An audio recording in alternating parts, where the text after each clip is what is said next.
The afternoon sun hammered through the garage door at an angle that turned motor oil into liquid amber and chrome into mirrors. Marcus McKenna wiped his hands on a rag already dark with grease, the kind of stain that never fully washed out, no matter how many times the fabric went through Elena's old washing machine. He'd stopped trying to clean them properly about 6 months after she died, when he realized she was the only person who had ever cared whether his work clothes looked presentable.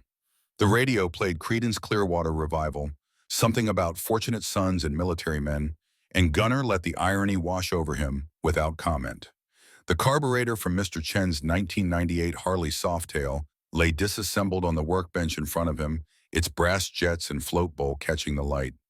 Rebuilding carburetors was meditation for men who'd forgotten how to sit still away to keep hands busy while the mind worked through problems that had no mechanical solution. His left leg ached where the prosthetic met flesh the way it always did when Arizona monsoon season approached and the barometric pressure started its inevitable drop. 34 years since the IED had taken everything below his knee, and the phantom pains still arrived with the weather like clockwork. He'd learned to ignore them the same way he'd learned to ignore a lot of things that couldn't be changed. The shop door connecting to the house swung open. Sarah stepped through carrying her backpack, still in the private school uniform she wore to St. Margaret's Academy. Navy skirt, white blouse, the little crest on the pocket that cost him an extra $200 a year. Elena had insisted on private schools, said public education in their district wasn't giving Sarah the foundation she'd need for college. Gunnar had agreed because Elena was usually right about things like that, and because watching his daughter walk across the stage in a cap and gown mattered more than the overtime he'd worked to afford the tuition. Her face carried that particular expression he'd learned to read over 12 years of fatherhood, the one that said she had something difficult to say and was working up the courage to say it. The backpack hit the floor with the thud of textbooks that weighed more than they had any right to, and she crossed to the workbench where he stood. "Dad, you're still working. Graduation's at 6. Gunnar checked the wall clock, the one with the Harley-Davidson logo that had hung in this garage since before Sarah was born. 3:15. He had time. "I know, kiddo. Just finishing this carb rebuild for Mr. Chen. He needs his bike for the weekend run to Sedona." Her fingers traced the edge of the workbench, not quite looking at him. The tell was subtle but unmistakable. Whatever she needed to say had weight behind it. "You promised you'd be there early. Third row center, you said." He set down the brass jet he'd been inspecting, turned to face her fully. The conversation required his complete attention, the kind of focus he'd learned in the Marines when a squad leader needed to really hear what a private wasn't saying out loud. "Have I ever broken a promise to you?" The question hung between them for 3 seconds. Her eyes met his dark, like Elena's had been carrying that same mixture of intelligence and stubbornness that meant she'd inherited more than just her mother's looks. "No." "Then why are you worried?" She hesitated, and in that hesitation, Gunnar saw the real issue forming itself into words. Her hands twisted together, a nervous gesture she'd picked up sometime in the last year since the funeral, since the world had rearranged itself into something harder and less forgiving. Because of the jacket. There it was. The thing she'd been circling around for the past week ever since the graduation invitations had gone out and Emma Chen's mother had made that comment at the parent pickup line. Gunnar had heard about it secondhand, the way fathers of 12-year-old girls usually heard about social landmines. Mrs. Chen had asked Sarah if her father was coming to the ceremony, and when Sarah said yes, Mrs. Chen's smile had tightened in that particular way. People's faces changed when they were trying to hide their discomfort behind politeness. He walked to where his leather cut hung on its designated hook by the garage entrance, the one Elena had installed with the label that said work jacket, even though they both knew it represented something more complicated than a piece of clothing. The Iron Brotherhood patch took up most of the back, red and white against black leather, the skull, and crossed pistons that marked him as a member of the Phoenix chapter. Smaller patches dotted the front, his road name Gunnar in white letters, the American flag on the right shoulder, the Marine Corps Eagle Globe and anchor on the left. His hands touched the leather, felt the worn smoothness that came from a decade of desert sun and highway wind. The jacket was part of who he was, the same way his prosthetic leg was part of him, the same way his military service was written into his DNA, whether he wore the uniform anymore or not. "Why?" Sarah's voice came out smaller than she probably intended, younger than 12. "People stare. They whisper. Emma's mom asked if you were dangerous. The word landed with the weight Mrs. Chen had probably intended, the kind of judgment that came wrapped in concern for children's safety, but really meant something else entirely. Gunnar had heard variations of that question for years at school functions and parent-teacher conferences, and the one time he'd volunteered to chaperone a field trip before the teacher found a reason why they had enough adult supervision already. And what did you tell her? That you're my dad and you're a good person. But you still want me to hide who I am. The accusation wasn't harsh, just factual. Sarah's face crumpled, slightly tears threatening at the corners of her eyes, and Gunnar realized with the clarity that sometimes arrived too late that he'd pushed harder than he'd meant to. I just want one night where it's about me, not about people judging you. He crossed to the workbench, patted the stool next to him. Sarah climbed up, and for a moment she looked 8 years old again, small and uncertain in a world that kept expanding faster than she could grow to meet it. Gunnar reached into his jeans pocket, fingers finding the object he'd carried every day for the past 2 years, ever since Elena had pressed it into his palm in that lavender-scented hospice room, where time had moved differently than it did in the rest of the world. The challenge coin caught the afternoon light as he set it on the workbench between them. Worn brass about the size of a silver dollar, the Marine Corps emblem raised on one side, and the unit insignia for 2nd Battalion 7th Marines on the other. The edges had smoothed from years of being carried in pockets and turned between nervous fingers, from being gripped tight during moments when courage needed a physical anchor. He flipped it, caught it, set it back down with the eagle globe and anchor facing up. Your mom gave me this the day she got her diagnosis. Sarah's hand reached out, touched the coin with one finger. Her voice came quiet, remembering. I was 10. She showed it to me, said it was special. She'd been keeping it since I gave it to her in 1992, right after I got out of the hospital in Germany. Told me she'd hold on to it until I needed it again. The memory surfaced with the clarity traumatic moments always carried sharper than ordinary time, every detail preserved like specimens in amber. Elena sitting beside his hospital bed, her hands warm on his, where they lay on the white sheets, the space where his left leg should have been, creating a hollow under the blankets that his mind still couldn't fully process. She'd been 23 then, barely old enough to understand what it meant to love a man who'd come back from war, changed in ways that went deeper than missing limbs. Sarah picked up the coin, turned it over to read the inscription on the back that Gunnar had never mentioned before. Her lips moved silently as she traced the words with her eyes. Semper Fidelis, always faithful. To your country, to your Corps, to your brothers, to your family, to yourself. She looked at him, really looked the way kids did when they were trying to understand something adults took for granted. What does that have to do with the jacket? Gunnar took the coin back, felt its familiar weight settle into his palm like coming home. Your mom said something to me that day. She said you wore that uniform with pride, even when people called you a baby killer. Wear your life with the same pride. Don't hide who you are because people don't understand.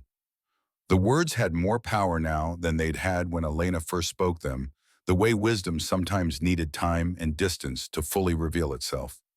Sarah sat very still on the stool, her school uniform already rumpled from a day of classes, her dark hair falling forward to hide her face. This jacket represents brothers who saved my life, just like this coin represents brothers who fought beside me. Your mom understood that. She never asked me to hide either one. The challenge hung unspoken between them. Sarah understood what he wasn't saying directly, that asking him to leave the jacket home was asking him to pretend he was someone else, something smaller and more acceptable and fundamentally dishonest. The tears that had threatened earlier spilled over, now silent trails down her cheeks that she wiped away with the back of her hand. I miss her. Me too, kiddo, every single day. They sat together in the garage while the afternoon light shifted and CCR gave way to Tom Petty on the classic rock station, and Gunnar thought about all the promises he'd made to Elena in those final weeks. Be there for Sarah, every milestone. Don't let grief make you distant. Don't hide. Stand tall. Keep your word. The promises had seemed simple in the hospice room, straightforward in the way military orders were straightforward before you encountered the complexity of real situations. Living them turned out to be harder than he'd anticipated, each day presenting new chances to choose the easy path instead of the right one. Sarah slid off the stool, picked up her backpack, At the door to the house, she turned back. "Will you tell me about the coin tonight, after graduation?" Gunnar nodded, and something in Sarah's posture straightened, like she'd found whatever answer she'd come looking for, even if it wasn't the one she'd expected. "Okay, I'm going to get ready." The door closed behind her, and Gunnar was alone again, with Mr. Chen's carburetor in the radio and the challenge coin that had traveled from Kuwait to Germany to Arizona to Elena's nightstand to his pocket. He turned it over in his fingers, feeling the weight of promises kept and promises still outstanding, and thought about a February morning in 1991 when he'd learned what it cost to make a choice between following orders and doing what was right. The memory came whether he wanted it or not, rising up from the place where he kept the war locked away, except when it decided to visit unannounced. The desert had been cold that morning. The kind of cold people who'd never been to Kuwait didn't believe when you told them about it. Sand and sun and a wind that cut through your uniform like the temperature couldn't decide whether it wanted to freeze you or cook you, so it did both at once. Sergeant Marcus McKenna, 25 years old, 2nd Battalion, 7th Marines, sat in the lead Humvee of a 4-vehicle convoy pushing north toward positions the intelligence briefing said were clear, but experience suggested might not be. His squad, 8 Marines plus himself, had been running reconnaissance for 3 days without encountering anything more threatening than abandoned Iraqi positions and the occasional unexploded ordnance that made everyone nervous until the EOD team rendered it safe. Private David Morrison rode shotgun, literally his M16 pointed out the passenger window at nothing in particular and everything at once. The kid was 19, fresh-faced, even after 3 months in country, the kind of Marine who still believed the war would make sense if you just followed the rules hard enough. He'd been assigned to Gunnar's squad right after the ground invasion started, replacing Corporal Hendricks, who'd taken shrapnel in the shoulder during the first day's push and gotten medevac to Germany. The radio crackled with static and voices reporting grid coordinates in all clears that didn't mean much when the situation on the ground changed faster than command could update their maps. Gunnar scanned the landscape through the windshield, watching for the things that didn't belong. The disturbances in sand patterns that might indicate IEDs, the glint of sunlight on metal that could be weapons or could be nothing at all. Morrison's voice cut through the radio chatter, urgent, but controlled the way they'd been trained. "Sarge, we got civilians pinned down grid 4 to 7 about 200 meters northeast." Gunnar grabbed the binoculars, followed Morrison's pointing finger. Through the magnification, he could make out figures huddled behind what looked like the remains of a concrete building, the distinctive shapes of women and children pressed low to the ground. Small arms fire kicked up sand near them, muzzle flashes visible from a position further east that was either Iraqi holdouts or looters or some combination of the two that meant danger, regardless of political affiliation. The tactical situation resolved itself in Gunnar's mind with the speed that came from training and experience. The civilians were trapped between advancing coalition forces and retreating Iraqi soldiers who didn't care about collateral damage. Air support was scheduled to arrive in 15 minutes, which meant the building would become a target zone, and anyone still there would be categorized as acceptable losses in the after-action report. He reached for the radio to call it in, to do what doctrine said, and wait for orders from someone higher up the chain of command who'd weigh the risks and benefits from a safe distance and probably decide that 4 civilians didn't justify risking 9 Marines. His finger was on the transmit button when Morrison spoke again, quieter this time, like he was talking to himself more than to his sergeant. "That's a family, Sarge. I can see kids, little ones." Gunnar looked again through the binoculars. Morrison was right. 3 children, the oldest, maybe 8, the youngest, small enough to still be carried. Parents trying to shield them with their own bodies, knowing it wouldn't matter when the air support arrived and turned the grid square into a kill zone. The decision crystallized with the kind of clarity that only arrived in moments where all the options were bad and you had to choose anyway. He joined the Marines because his father had served in Vietnam and his grandfather had hit the beaches at Guadalcanal because defending the country meant something in the McKenna family line. But he hadn't joined to let kids die when he had the ability to prevent. It hadn't taken the oath so he could follow orders that violated every reason he'd put on the uniform in the first place. His hand moved from the radio transmit button to the steering wheel. The Humvee's engine was already running ready. Morrison, Hayes, Rodriguez were moving in to extract those civilians. "Get your gear ready." Corporal Hayes leaned forward from the back seat, his voice carrying the appropriate amount of doubt. Sarge, orders say to hold position for air support. Orders say a lot of things. I'm making a new call. That family will be dead in 10 minutes if we wait. We move now. He keyed the radio to the convoy channel, kept his voice level and professional, even though his heart rate had already started climbing. Victor 2 through Victor 4, hold position. Victor 1 is proceeding to extract civilians under fire. Cover our 6. The response came immediately, the voice of Lieutenant Chen in Victor 2 carrying the weight of someone who knew exactly what Gunner was doing and what it would mean. Victor 1 negative. Wait for air support as briefed. Victor 2, those are kids dying right now. I'm going. Static filled the channel for 5 seconds that felt like 5 years. Then Chen's voice came back resigned and maybe a little bit proud even though he couldn't say so officially. Victor 1 understood. We have your back. Be advised you're on your own if this goes sideways. Gunner dropped the radio handset, put both hands on the wheel.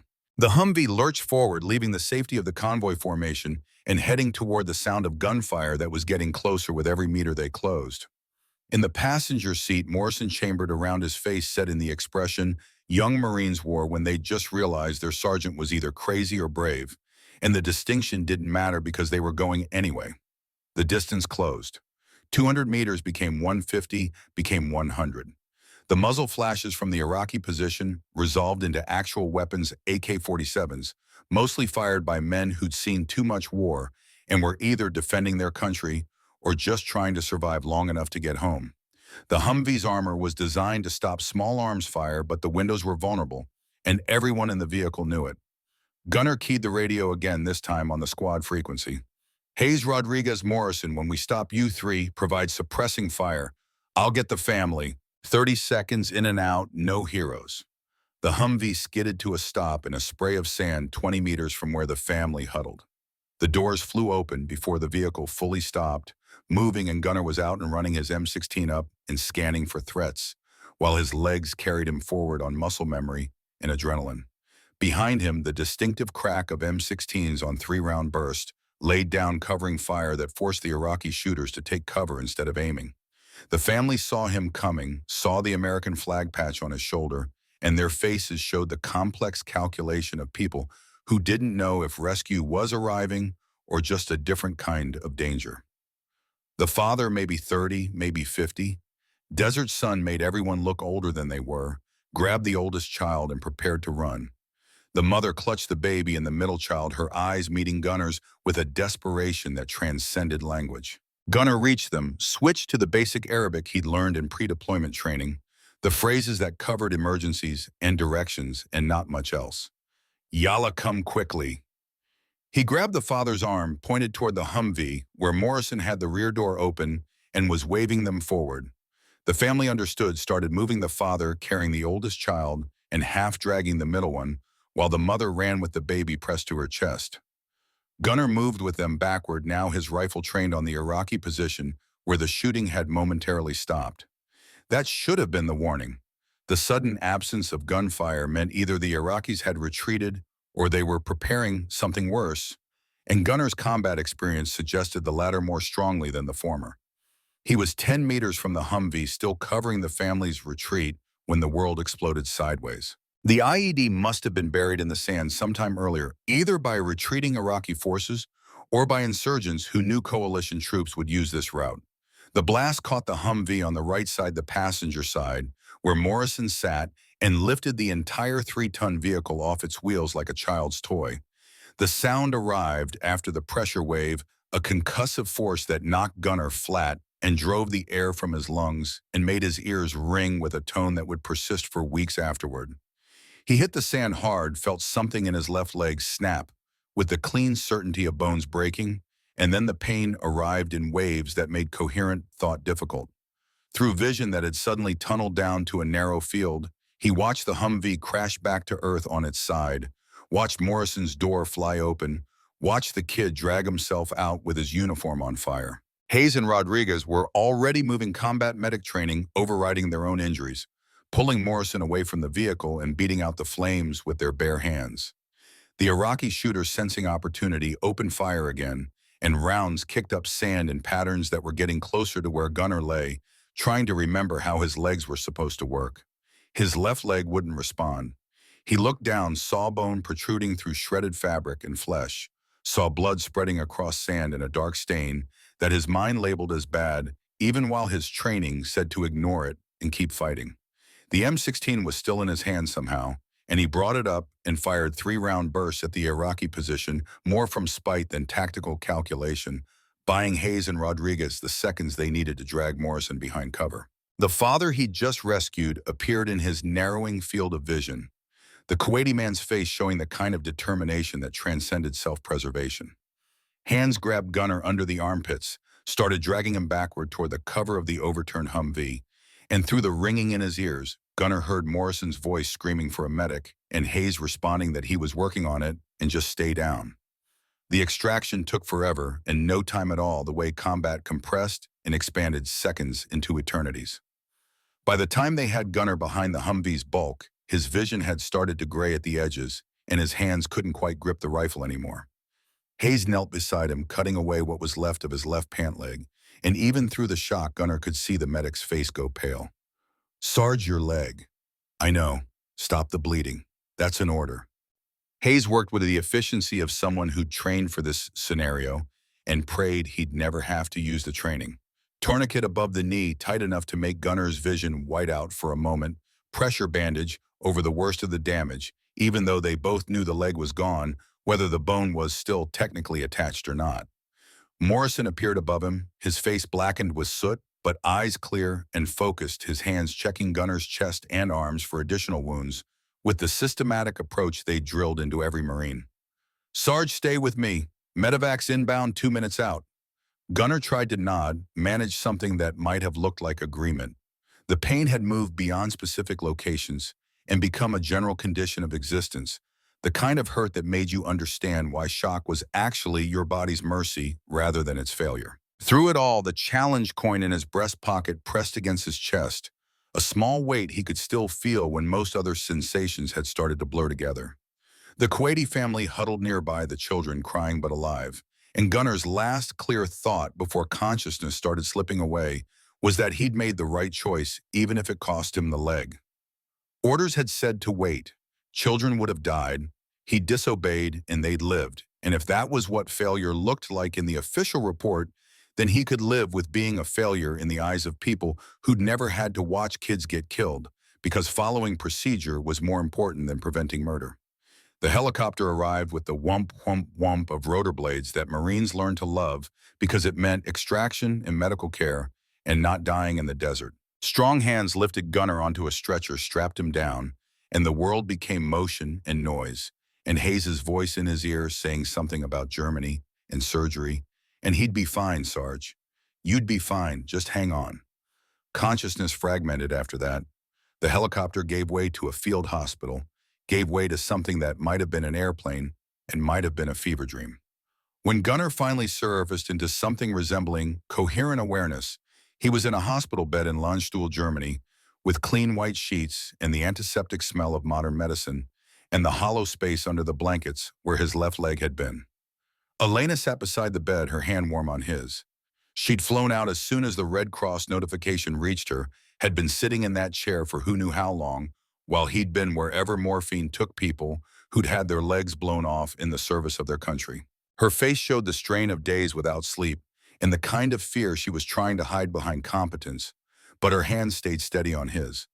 The commanding officer arrived on day 3, or maybe it was day 4, time had stopped meaning much, when your primary occupation was watching the ceiling and trying to accept that the person you'd been 2 weeks ago no longer existed. Colonel Hendricks was 50-something career Marine, the kind of officer who'd come up through enlisted ranks and remembered what it was like to follow orders issued by people who'd never seen combat. He pulled a chair next to Gunnar's bed, sat down with the careful posture of someone whose back had been destroyed by decades of carrying heavy packs over hostile terrain. "Sergeant McKenna, how are you feeling?" The question had too many answers, most of them inappropriate for addressing a superior officer. Gunnar settled for the simplest true thing. "Like I got blown up, sir." Hendricks nodded, a slight smile creasing his weathered face. The doctors say the surgery went well. You'll be fitted for a prosthetic once the healing progresses. Yes, sir. The silence stretched. Outside the hospital window, German rain fell with the persistence of weather that didn't care about wars or casualties or the complicated business of men trying to find words for things that didn't have good words.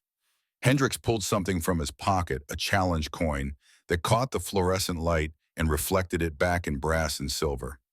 You disobeyed direct orders, Sergeant. Yes, sir, I did. You risked 6 Marines for 4 civilians. 7 Marines, sir. I counted myself. Hendricks turned the coin over in his fingers, studying it like the engraving held answers to questions nobody wanted to ask out loud. The Kuwaiti family you saved, father, is a government official. He's requesting to meet you, wants to thank the American who gave his leg so his children could live. Gunner's throat tightened. He hadn't thought much beyond the immediate decision, hadn't calculated the cost-benefit in terms of body parts traded for lives saved. The leg had been gone before he'd really understood it was leaving, and dwelling on what that meant for his future seemed less important than acknowledging it had already happened. That's not necessary, sir. He's insistent. Says he'll wait until you're well enough to receive visitors. The rain continued. Somewhere in the hospital, equipment beeped, and nurses moved through corridors, and other casualties from other operations lay in other beds, processing their own versions of what war cost. Elena's hand squeezed Gunner's, gently reminding him she was there. She was real. She was staying. Hendricks set the challenge coin on Gunner's chest, right over his heart, where the weight of it settled into something that felt like benediction and judgment in equal measure.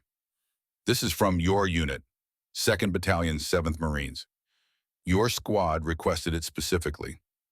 Gunner picked it up, read the inscription on the front, turned it over to see the words engraved on the back in letters small enough that you had to squint to read them. Semper Fidelis, always faithful.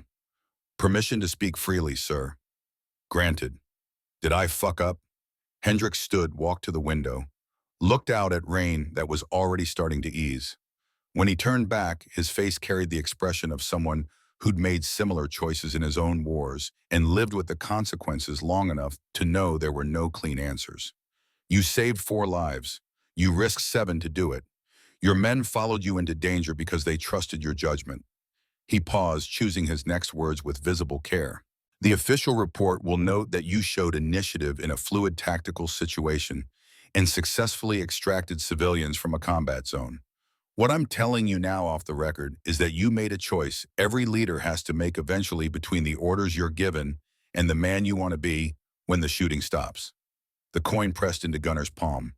Hendricks moved toward the door, stopped with his hand on the frame. Semper Fi isn't just a motto, Sergeant. You lived it today. The Corps is proud to have Marines like you. The door closed and Gunner was alone with Elena and the coin and the hollow space where his leg had been. Elena's voice came quiet, steady, carrying the kind of strength she'd always had even when he hadn't noticed it was there. I'm proud of you too.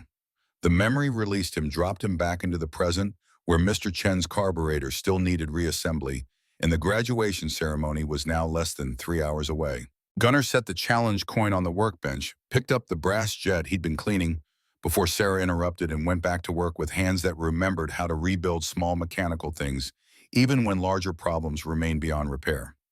At 5 o'clock, he cleaned up, washed the worst of the grease off his hands, changed into the clothes he had set aside earlier. Dark jeans, work boots that had been polished until they almost looked dressy, a white button-down shirt he'd ironed himself because Elena wasn't there to do it anymore, and he'd learned that some standards were worth maintaining even when nobody cared but him.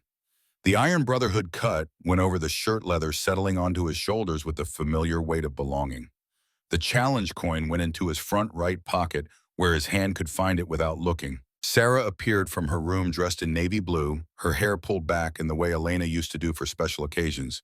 And for a moment, Gunner saw his dead wife so clearly in his daughter's face that the grief threatened to become something larger than he could contain while standing in their living room at 5:15 on a Thursday evening.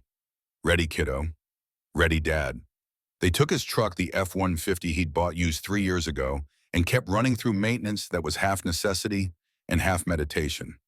The drive to Redwood Middle School took 20 minutes through Phoenix traffic that was already starting to build toward rush hour, past strip malls and housing developments, and the desert landscape that Arizona couldn't quite pave over no matter how hard the city tried.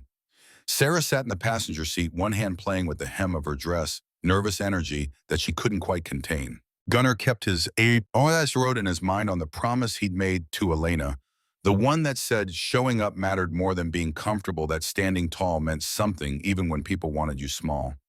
The school parking lot was already half full when they arrived, families unloading from minivans and sedans, fathers in polo shirts and mothers in sundresses, and younger siblings who clearly didn't want to be there. Gunnar found a spot near the back away from the clusters of vehicles and parked the F-150 with the deliberate care of someone who'd learned to give himself room to maneuver. His Harley-Davidson Heritage Softail sat in the truck bed, secured with tie-downs he'd double-checked before leaving home. He preferred to ride rather than drive when possible, but transporting Sarah in her graduation dress meant the truck made more sense. The bike would stay put until they got home, a promise for later when the ceremony was done and they could both breathe again. The walk from the truck to the school entrance revealed the landscape of judgment Gunnar had learned to navigate over the past decade. Parents looked, then looked away, then looked back when they thought he wasn't watching. The Iron Brotherhood patches drew attention, the way visible difference always drew attention, people's eyes catching on the skull and crossed pistons and making rapid calculations about threat assessment and appropriate social distance. A young man in his 30s stood near the entrance wearing jeans and a polo shirt that stretched across shoulders that suggested military training, even if the civilian clothes tried to hide it. He had the posture of someone who'd learned to stand at attention and never fully forgotten the muscle memory. And when his eyes met Gunnar's, they held the kind of recognition that came from shared experience rather than personal acquaintance. The young man's gaze dropped to Gunnar's left leg, where the prosthetic was visible through the gap between boot and jeans, then lifted to the Marine Corps Eagle Globe and anchor patch on Gunnar's left shoulder. Something shifted in his expression, the assessment moving from suspicious to curious to respectful in the space of 3 seconds. He approached with the confident stride of someone who'd decided this conversation was worth having, regardless of what anyone else thought about it. His right hand came up, fingers forming the unmistakable shape of a salute that was technically inappropriate in civilian clothes, but carried meaning anyway. Semper Fi, brother. Gunnar returned the gesture, felt the automatic response trigger pathways that went deeper than conscious thought. Ura, your kid graduating. Yeah, my son Marcus, 6th grade. Saw your patch, Desert Storm. February 91, Yupan, Afghanistan 2007 to 2009. Lost my arm near Kandahar. He shifted and Gunnar noticed the prosthetic where the young man's left hand should have been, the advanced model with articulated fingers that technology had developed since Gunnar's own injury. They'll probably stare at both of us. Let them. The young man smiled, the expression carrying the dark humor Marines developed when the alternative was breaking under the weight of things that shouldn't be funny, but somehow were anyway. He extended his prosthetic hand, and Gunnar shook it, feeling the firm grip that the mechanism delivered with precision, engineered to mimic human strength. Brian Torres, good to meet you. Marcus McKenna, people call me Gunnar. Road name? Earned it in the Corps, kept it after. You ride? Used to, had to sell my bike after medical discharge bills piled up. Miss it every day. They stood together for a moment, two men who'd given different pieces of themselves to the same general cause, and the connection formed without needing additional words to cement it. Torres glanced at the Iron Brotherhood patch, then met Gunnar's eyes again. I respect what you guys do. The charity runs the veteran support. My uncle's in the Nomads chapter up in Flagstaff. Good people. You ever need anything, Phoenix chapter meets Sundays at the clubhouse on Van Buren. We take care of brothers. Torres nodded, storing the information somewhere it could be retrieved when needed. A woman's voice called his name from near the entrance, and he waved acknowledgement before turning back to Gunnar. Looks like my wife's ready to go in. Good luck tonight. You too. Sarah had watched the exchange from a few feet away, her face showing the kind of confusion kids displayed when their expectations collided with reality. As they walked toward the gymnasium entrance together, she kept glancing at her father with questions she didn't quite know how to ask. Dad, that man, he saluted you. He's a Marine, same as I was. But he looked normal. I mean, he was wearing a polo shirt. Yeah, Marines come in all kinds of clothing these days. The uniform's just fabric. What matters is what you carry inside. They reached the gymnasium doors and Gunnar pulled one open, held it for Sarah to enter first. The noise hit immediately 300 people in a space designed for maybe 250, the acoustic tiles doing their best to absorb sound and failing in the face of that much collective human energy. The air smelled like floor wax and the nervous sweat of sixth graders who were about to transition into middle school, whether they felt ready or not. The seating chart was posted near the entrance, students alphabetically arranged on stage risers. Families encouraged to sit wherever they could find space. Gunnar scanned the gymnasium, calculating sightlines and crowd density the way his military training insisted was necessary, even though the threat level at a middle school graduation was presumably low. Third row center section was still mostly empty, people having grabbed the seats near the aisles, and the back where escape was easier if small children got restless. He navigated toward his target position, conscious of the way people noticed him, the conversations that paused mid-sentence when the Iron Brotherhood patches entered peripheral vision, the parents who found sudden reasons to need seats further away from where he was heading. The trail he left through the crowd was visible in the negative space, families rearranging themselves to maintain comfortable distance from the man in leather, who walked with the slight limp of someone whose left leg didn't flex quite right, no matter how good the prosthetic was. Sarah split off toward the stage area where students were gathering, and Gunnar found himself alone in the third row with empty seats on either side that had been occupied moments before. An elderly couple to his left had stood up and moved when they saw him coming, the man muttering something about getting a better view, even though the third row was objectively one of the best positions in the gymnasium.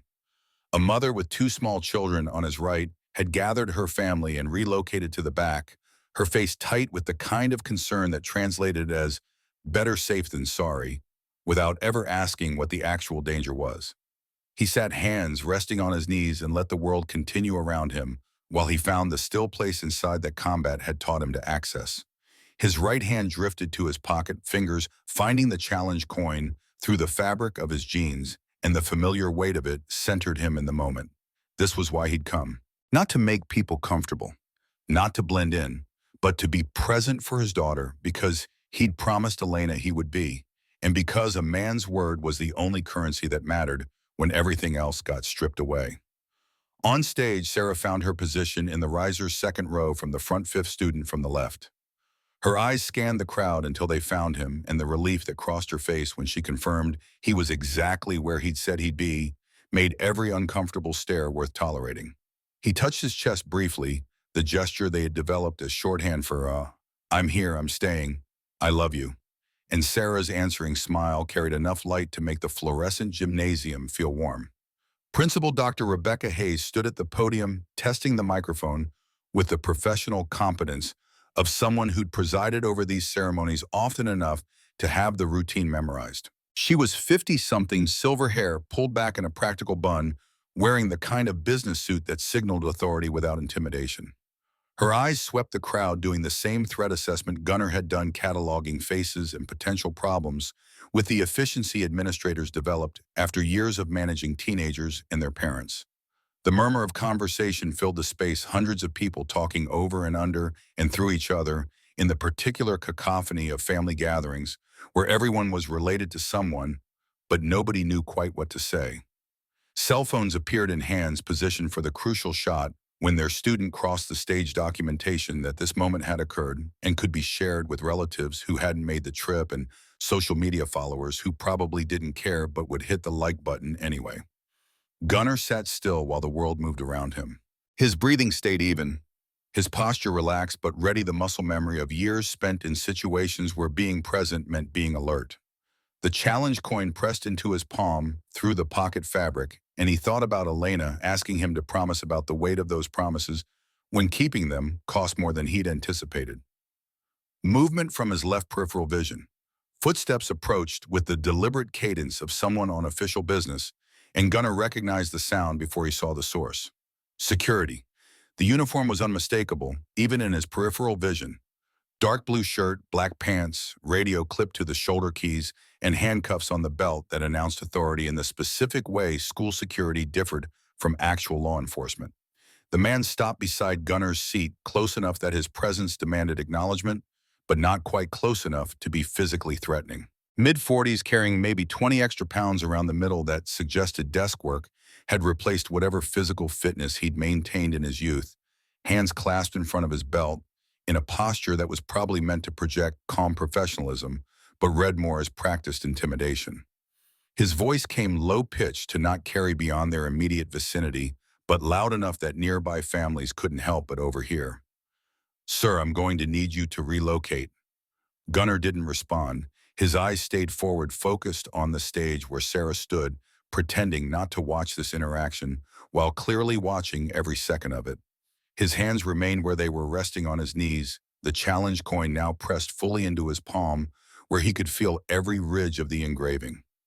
His breathing didn't change. The muscles in his jaw didn't tighten. He simply existed in the space he'd chosen, as if the request hadn't been made at all. The security officer waited. 5 seconds. 10. The silence between them became its own kind of statement, the absent response communicating more than any verbal argument could have conveyed. Around them, the noise level in the gymnasium shifted as nearby families noticed the confrontation developing, conversations pausing mid-sentence so people could turn and watch whatever drama was about to unfold. The officer shifted his weight, uncomfortable with Gunnar's non-reaction, but committed to whatever script his job required him to follow. "Sir, this is a family event. Your attire is making some families uncomfortable. We'd appreciate your cooperation." Still nothing. Gunnar's chest rose and fell with steady breaths. His eyes tracked slightly to the left, registering the officer's presence in his peripheral vision, but not granting him the respect of full eye contact. The challenge coin turned slightly in his palm, a small movement no one else could see, grounding him in the promise he'd made and the reason he was sitting in this chair in this gymnasium, surrounded by people who looked at his jacket before they looked at his face. The officer's hand moved toward the radio on his shoulder fingers, hovering near the call button in a gesture that was part warning and part threat. The movement was subtle but deliberate, a reminder that authority had options, that non-compliance could be escalated through official channels that involved additional security or potentially actual police. A phone appeared in someone's hand nearby, already recording, and Gunnar was aware without looking that this moment was being documented for later review by people who weren't present and wouldn't understand the context, but would definitely have opinions about what it all meant. The digital age had turned every confrontation into potential evidence, and he accepted that his leather cut and his refusal to move would be interpreted through whatever lens the viewer brought to the footage. Another figure approached from the right, younger than the first officer, broader in the shoulders, walking with the kind of confidence that suggested he wasn't used to being told no and didn't expect to start hearing it now. His name tag read Morrison, and his face carried that particular expression Gunnar had seen before, not quite hostility, not quite fear, but something in between that suggested personal stakes beyond just doing his job. Morrison stopped on Gunnar's right side, creating a bracket with the first officer that was probably supposed to feel intimidating, but mostly just felt like two men who'd watched too many police procedurals and thought security work operated on the same principles. His voice came out harder than his colleagues' less polite request and more formal demand. "Sir, this is your final warning. Move to the back row or we'll escort you out." Gunnar's eyes finally moved, tracking from the stage to Morrison's face with the kind of slow deliberation that made clear this wasn't submission, but rather a choice to engage. He took in the details, the wedding ring that suggested family, the military haircut that hadn't quite grown out, despite probably being years past service, the tension in the shoulders that read as barely controlled anger, rather than professional detachment. When Gunnar spoke, his voice came out level and quiet, pitched to carry only as far as necessary. "I'm here for my daughter, Sarah McKenna, third row center section. I promised her mother I'd be here. You want to explain to my 12-year-old why I broke that promise?" Morrison's jaw tightened. Whatever response he had been preparing shifted in the face of Gunnar's calm directness, and for a moment uncertainty flickered across his face before the anger reasserted itself. "Your motorcycle club affiliation is protected under the First Amendment. Same amendment I lost this leg defending." Gunnar's left hand moved, tapped his prosthetic leg through the jeans with a sound that was definitely not flesh on fabric.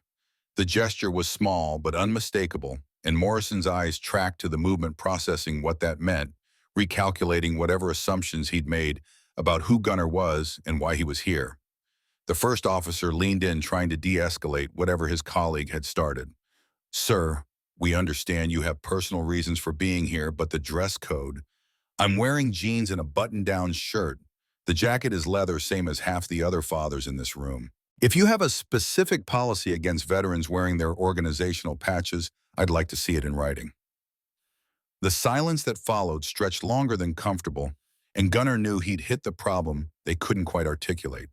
There was no written policy against motorcycle clubs.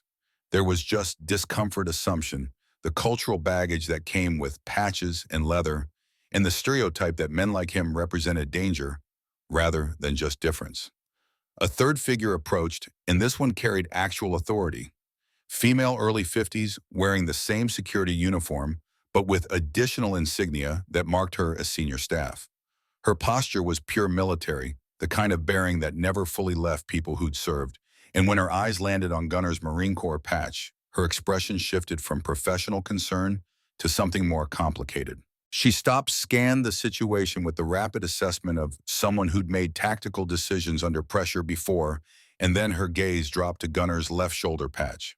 Her hand came up almost reflexively, touching her own shoulder, where something invisible still lived in memory, and Gunnar saw the moment of recognition cross her face. Marcus McKenna. Gunnar stood not because the situation required it, but because addressing a fellow service member from a seated position felt wrong. They were nearly the same height, and up close he could see the small scars on her hands that suggested she'd worked with her hands in dangerous places, the kind of marks mechanics and combat engineers accumulated over years of handling equipment that didn't care whether you were careful. "Yes, ma'am. I'm Laura Reynolds. My brother was David Morrison, 2nd Battalion, Kuwait." The name hit like physical impact, transported Gunnar back 34 years to a desert where a 19-year-old private had dragged him away from a burning Humvee and stayed with him until the medevac arrived. Morrison, good kid, good Marine.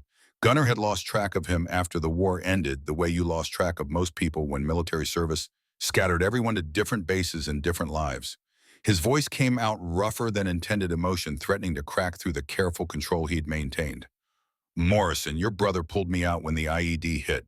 Saved my life." Reynolds' face showed the complex mix of pride and grief that came from being related to someone who'd done something heroic and then suffered for it in ways the official record didn't capture. She nodded, slowly processing what Gunnar had just confirmed. "He wrote home about that, said you disobeyed orders to save civilians, that it cost you your leg." "I made a call. Kids were dying. The leg was worth it." Morrison, the security officer, not the dead Marine, had gone very still, his face showing the confusion of someone whose worldview had just shifted without permission. Reynolds glanced at him, then back at Gunnar, and something unspoken passed between them that had to do with family secrets and military service and the complicated way trauma got inherited across generations. Gunnar's hand moved without conscious direction, reaching for his pocket, pulling out the challenge coin that had traveled from Kuwait to Germany to Arizona to Elena's nightstand to his palm. He held it up where Reynolds could see it, the brass catching the gymnasium's fluorescent lights. "Your brother gave me this. Well, not directly. The unit presented it to me in the hospital. But Morrison was one of the Marines who requested it, said I'd earned it." Reynolds leaned closer, read the inscription, and her eyes reflected something that might have been tears if she'd allowed them to fall in public. When she spoke again, her voice carried weight that went beyond just the current situation. "My brother killed himself in 2005. PTSD. The VA tried, his unit tried, but some wounds go too deep."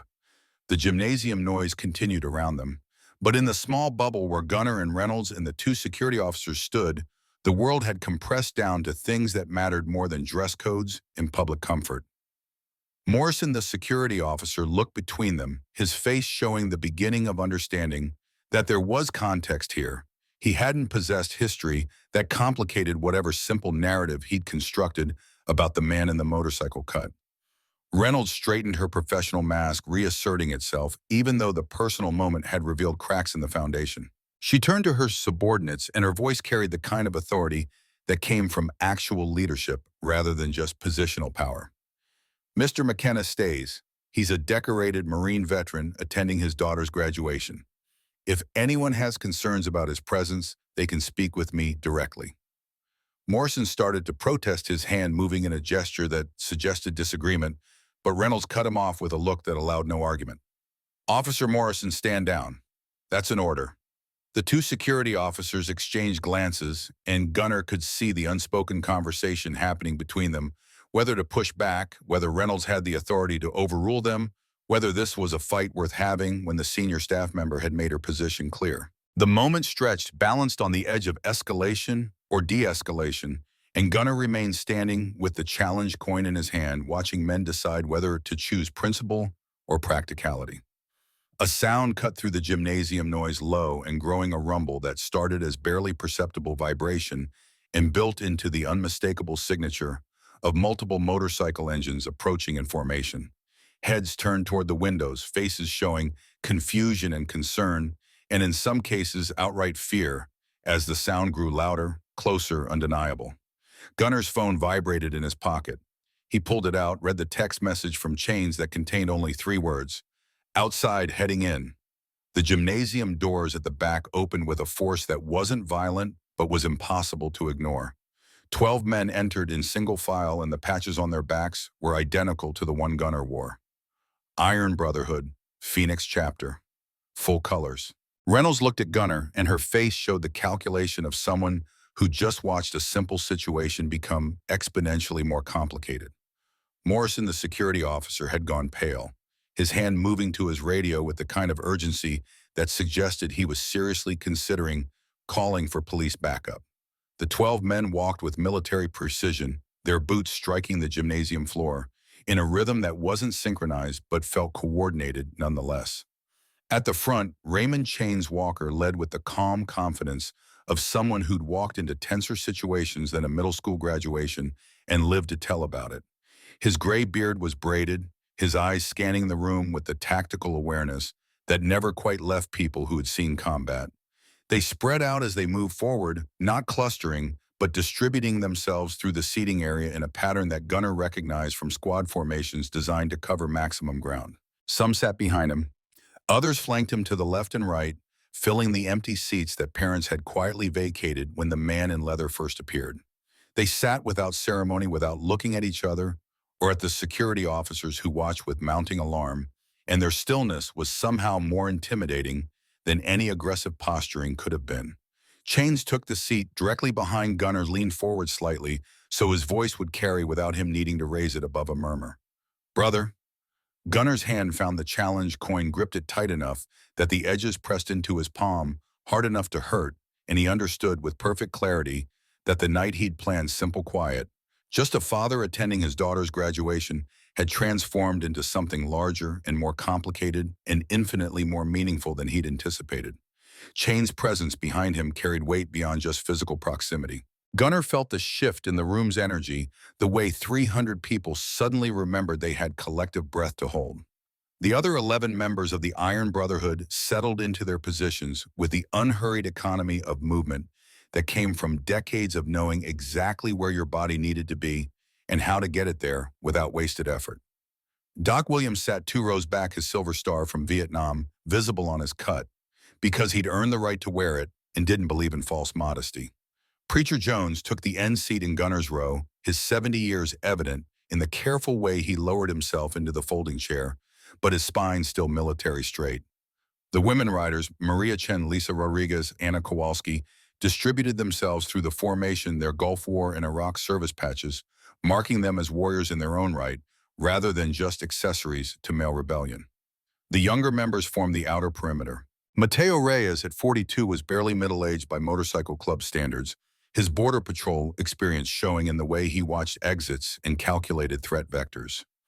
Big Mike Johnson's 6'5" frame made the folding chair look like dollhouse furniture, and the scars on his knuckles told stories about bars in Kandahar, where disputes got settled with more directness than diplomacy. Reynolds stood frozen between the security officers and this new configuration of the problem she'd thought she was solving. Her hand hovered near her radio, and Gunner could see the calculations running behind her eyes. Call the police and turn this into a spectacle that would make the evening news, or try to contain the situation through authority that might not hold against 12 people who decided they had every right to be exactly where they were. Morrison, the security officer, made the decision for her. His radio was already in his hand, the call button pressed, words tumbling out faster than tactical thinking should have allowed. Dispatch, we need police backup at Redwood Middle School Gymnasium. Multiple unauthorized persons, motorcycle club affiliation, refusing to leave. The radio crackled back with confirmation, and somewhere in Phoenix, 2 patrol cars began their response to a disturbance call that would get logged as potential gang activity at a school event. Gunner's jaw tightened, but he didn't move, didn't speak, just sat with his hands on his knees and let Morrison make whatever mistakes he needed to make to learn whatever lesson was coming. Reynolds grabbed Morrison's arm, her grip tight enough that he winced. "What did you just do?" "My job. We have gang members." "You have veterans. Look at their patches. Officer Morrison. Look at them." Morrison's eyes tracked across the assembled riders, really seeing them for the first time instead of just registering the leather and the skull patches. The military service ribbons became visible: Vietnam combat patches, Desert Storm campaign medals, the distinctive blue field of the Medal of Honor on one chest that made even Morrison pause because everyone knew what that particular piece of fabric meant. Doc Williams stood slow and deliberate, his age evident in the way his knees protested the movement, but his bearings still parade ground perfect. He walked toward Reynolds and Morrison with the measured pace of someone who'd learned patience in rice paddies while being shot at by people he couldn't see. When he reached them, he pulled out his wallet, extracted a card, held it where Morrison could read it. VA card, Vietnam 1968 to 1970, 1st Cavalry Division. "I watched brothers die so you could have the freedom to tell me I don't belong in a public school gymnasium." Preacher Jones remained seated, but his voice carried across the space with the trained projection of someone who delivered sermons to congregations and briefings to battalions. "Korea, Chosin Reservoir, 1951.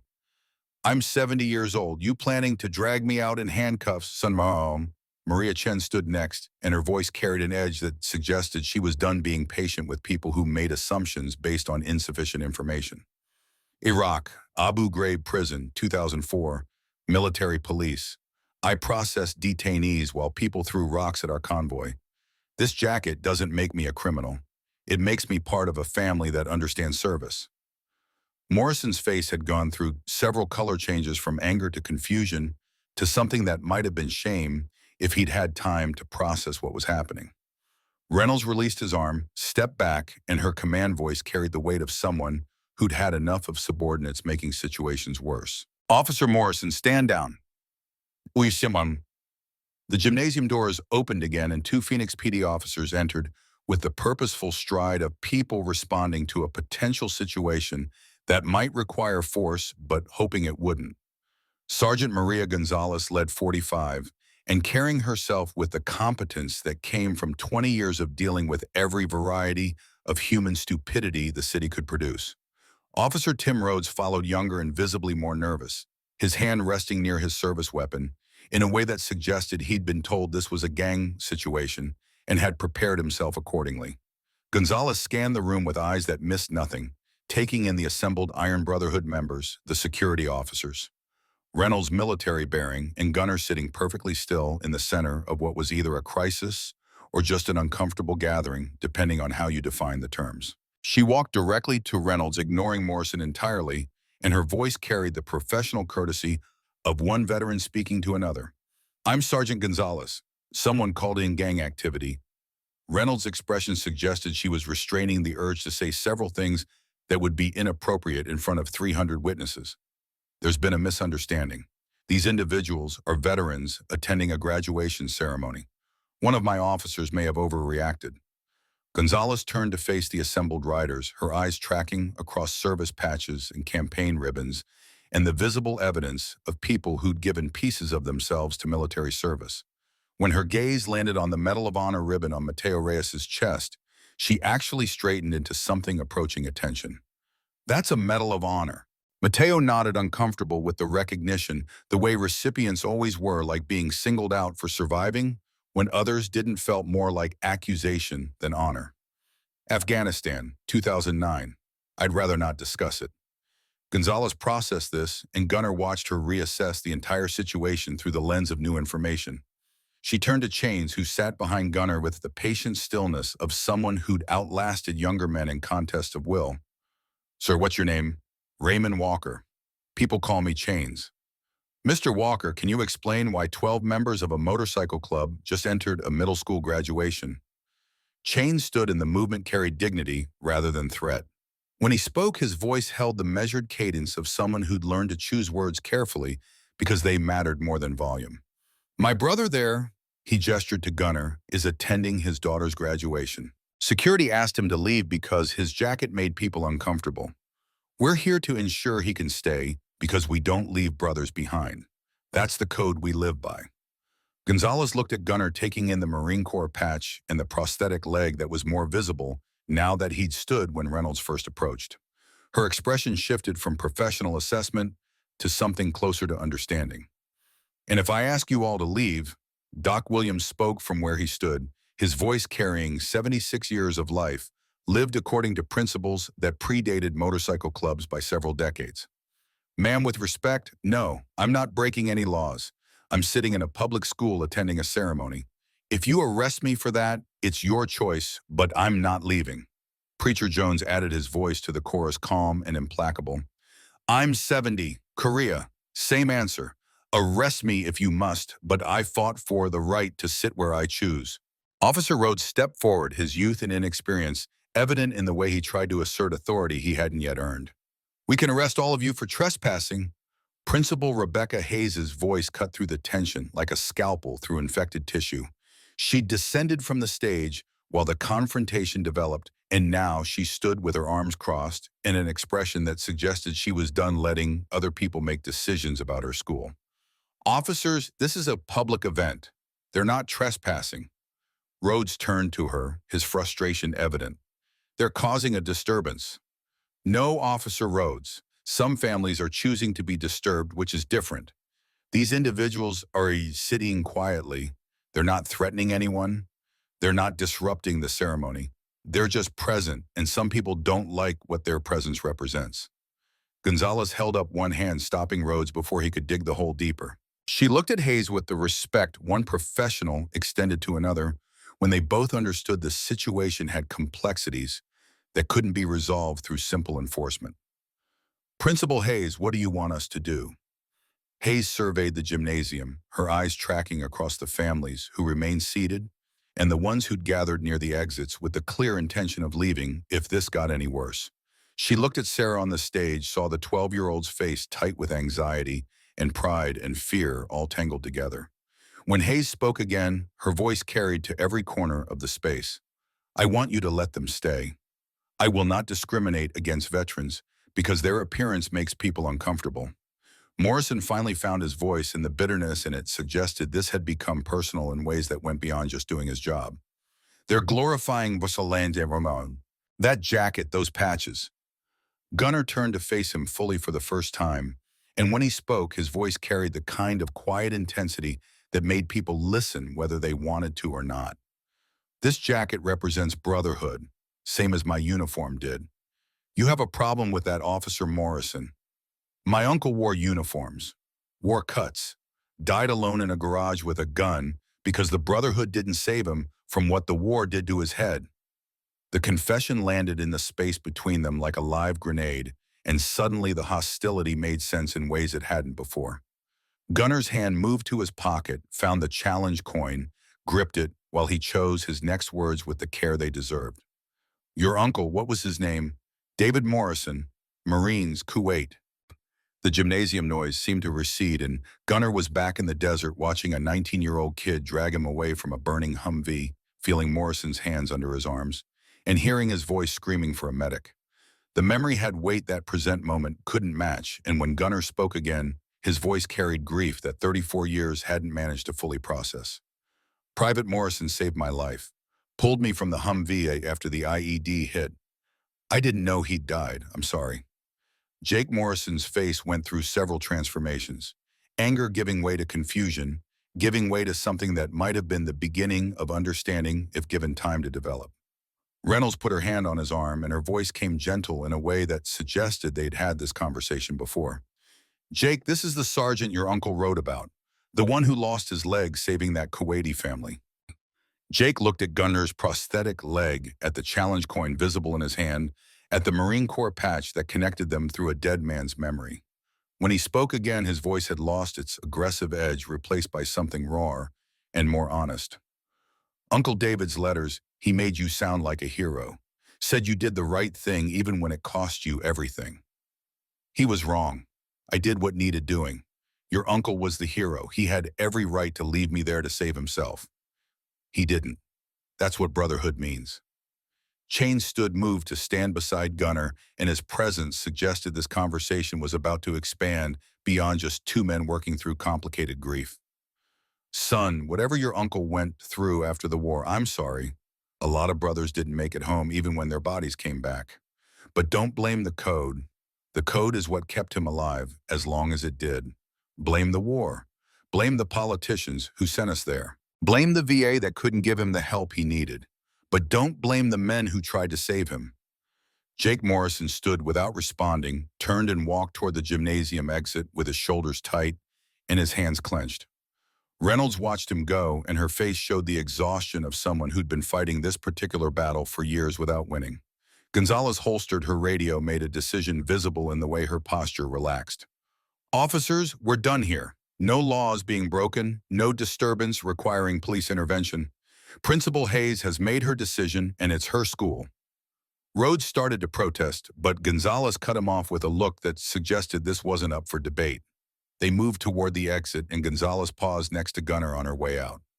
Thank you for your service, Marine. Same to you, Sergeant.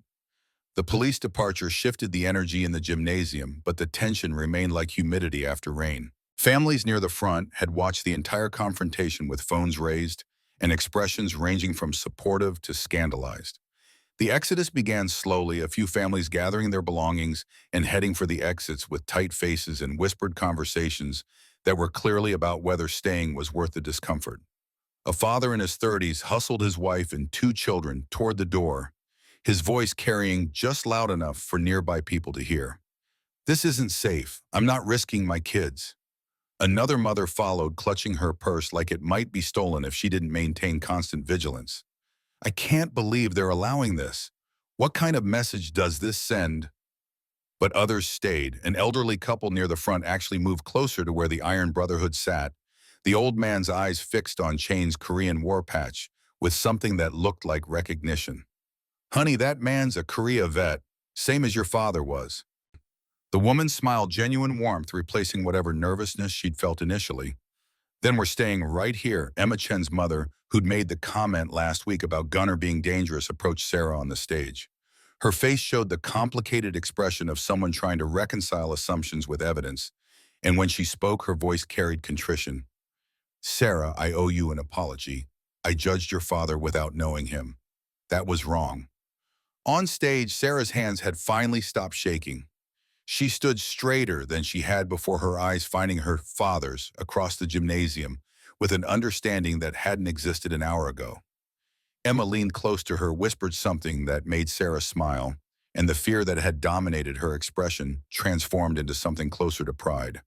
Hayes returned to the microphone, tapped it twice to get everyone's attention. The feedback squeal cut through the remaining conversations, and 300 people turned their focus back to the front where the principal stood with her hands gripping the podium edge.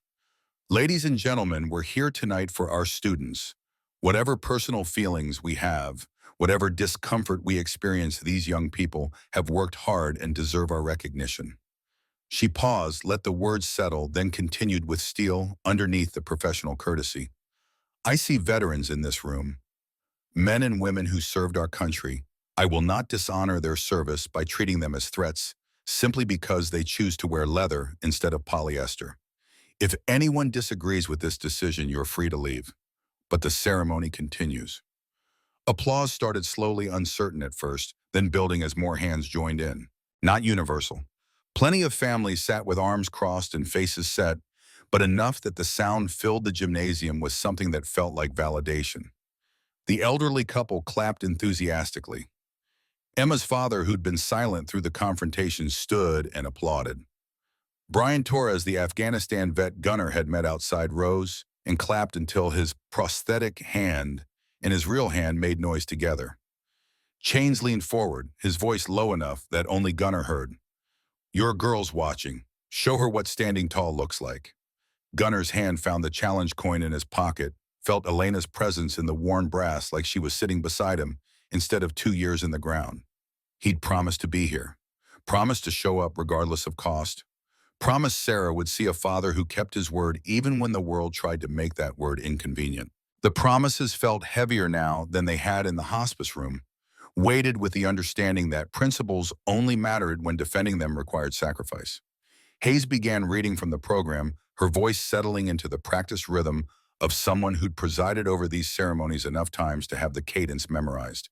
Names started getting called, students crossing the stage in alphabetical order, and the normality of it felt surreal after everything that had just happened.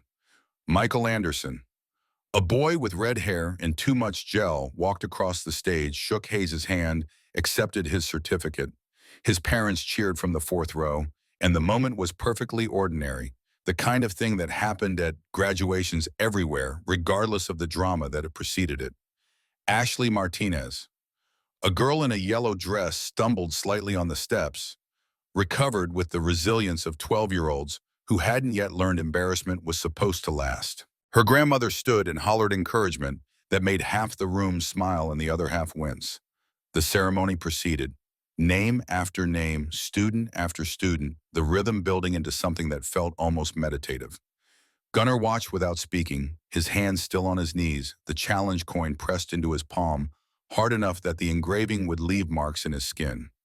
Around him, the 12 members of the Iron Brotherhood sat with the same stillness, their presence no longer threatening, because threat required movement, and they'd mastered the art of being utterly, completely still.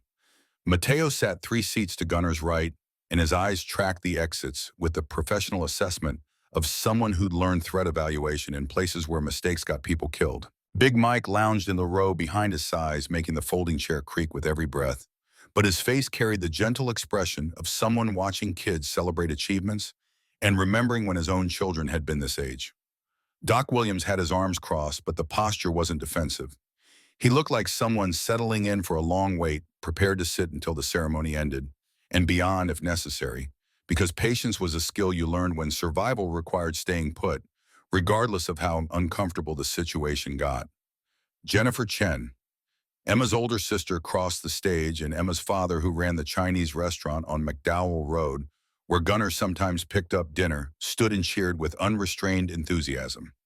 Emma's mother joined him, and their pride was pure and uncomplicated, the kind of parental love that transcended whatever reservations they'd had about the man in the motorcycle cut, sitting several rows away.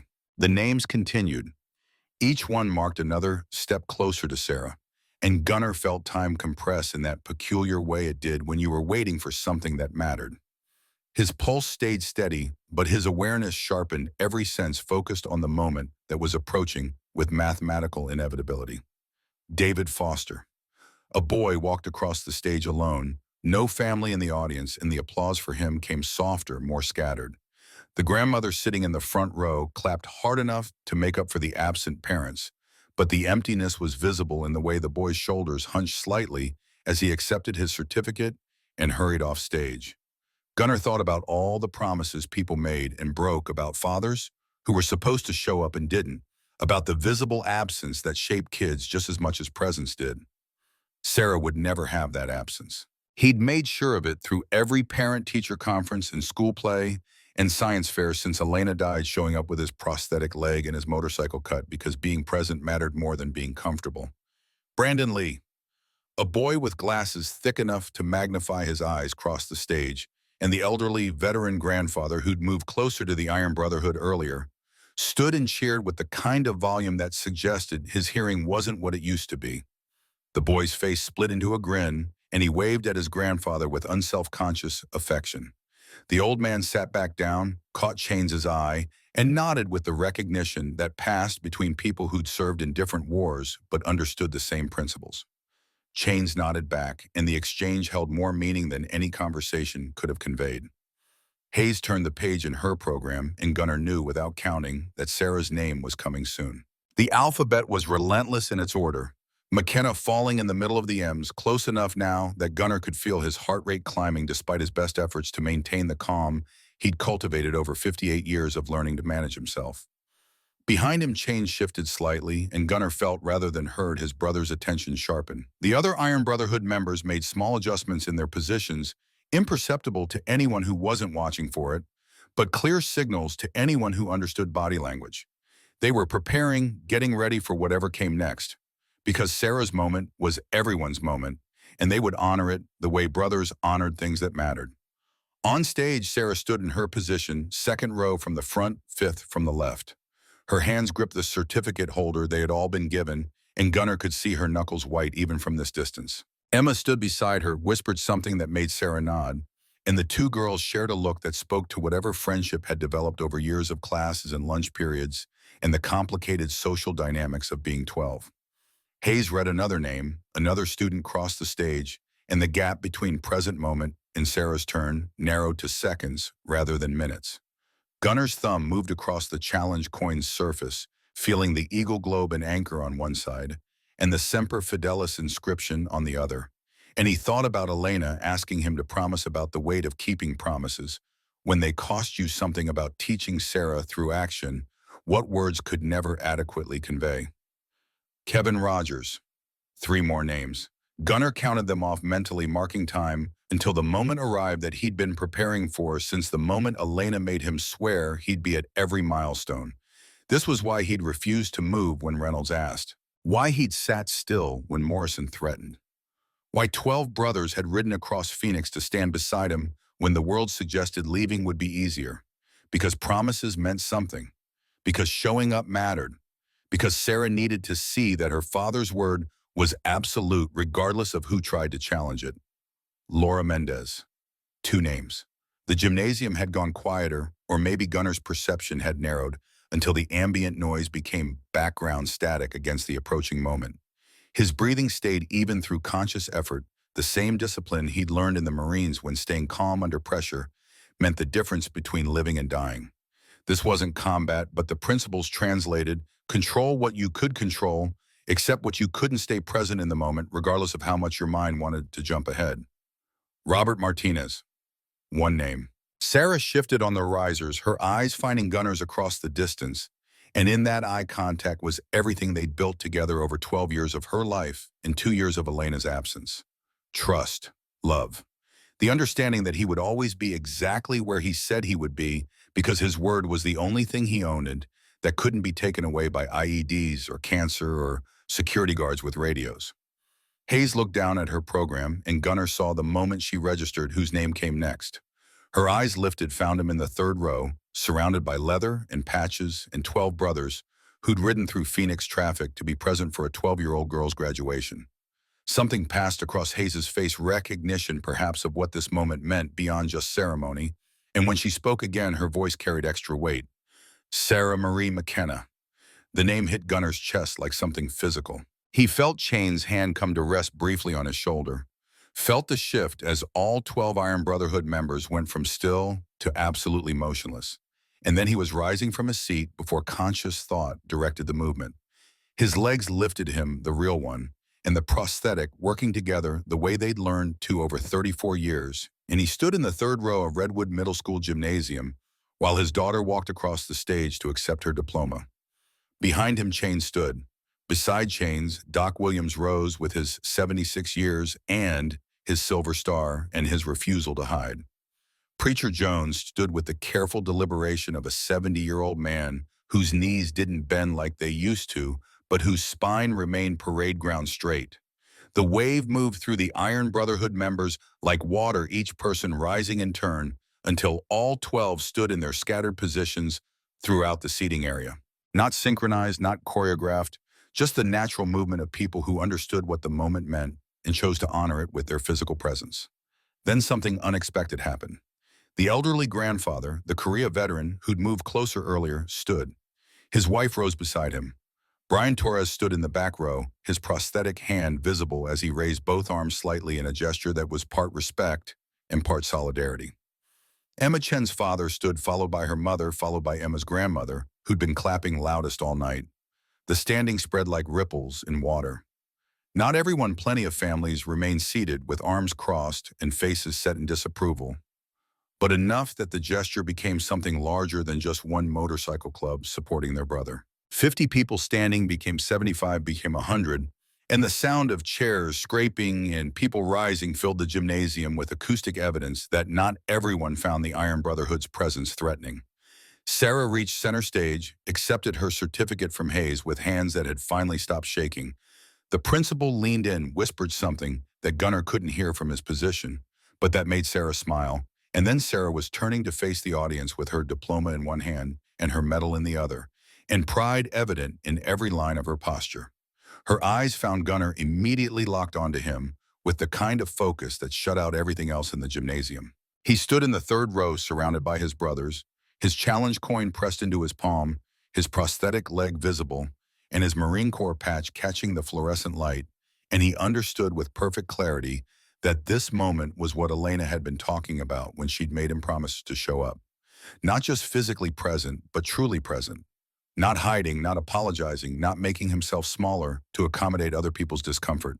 Standing tall, keeping his word. Being exactly who he was without shame or hesitation, because Sarah needed to see that some things were worth defending regardless of cost. Gunnar touched his chest where the challenge coin rested in his breast pocket, the gesture subtle but unmistakable. Sarah understood.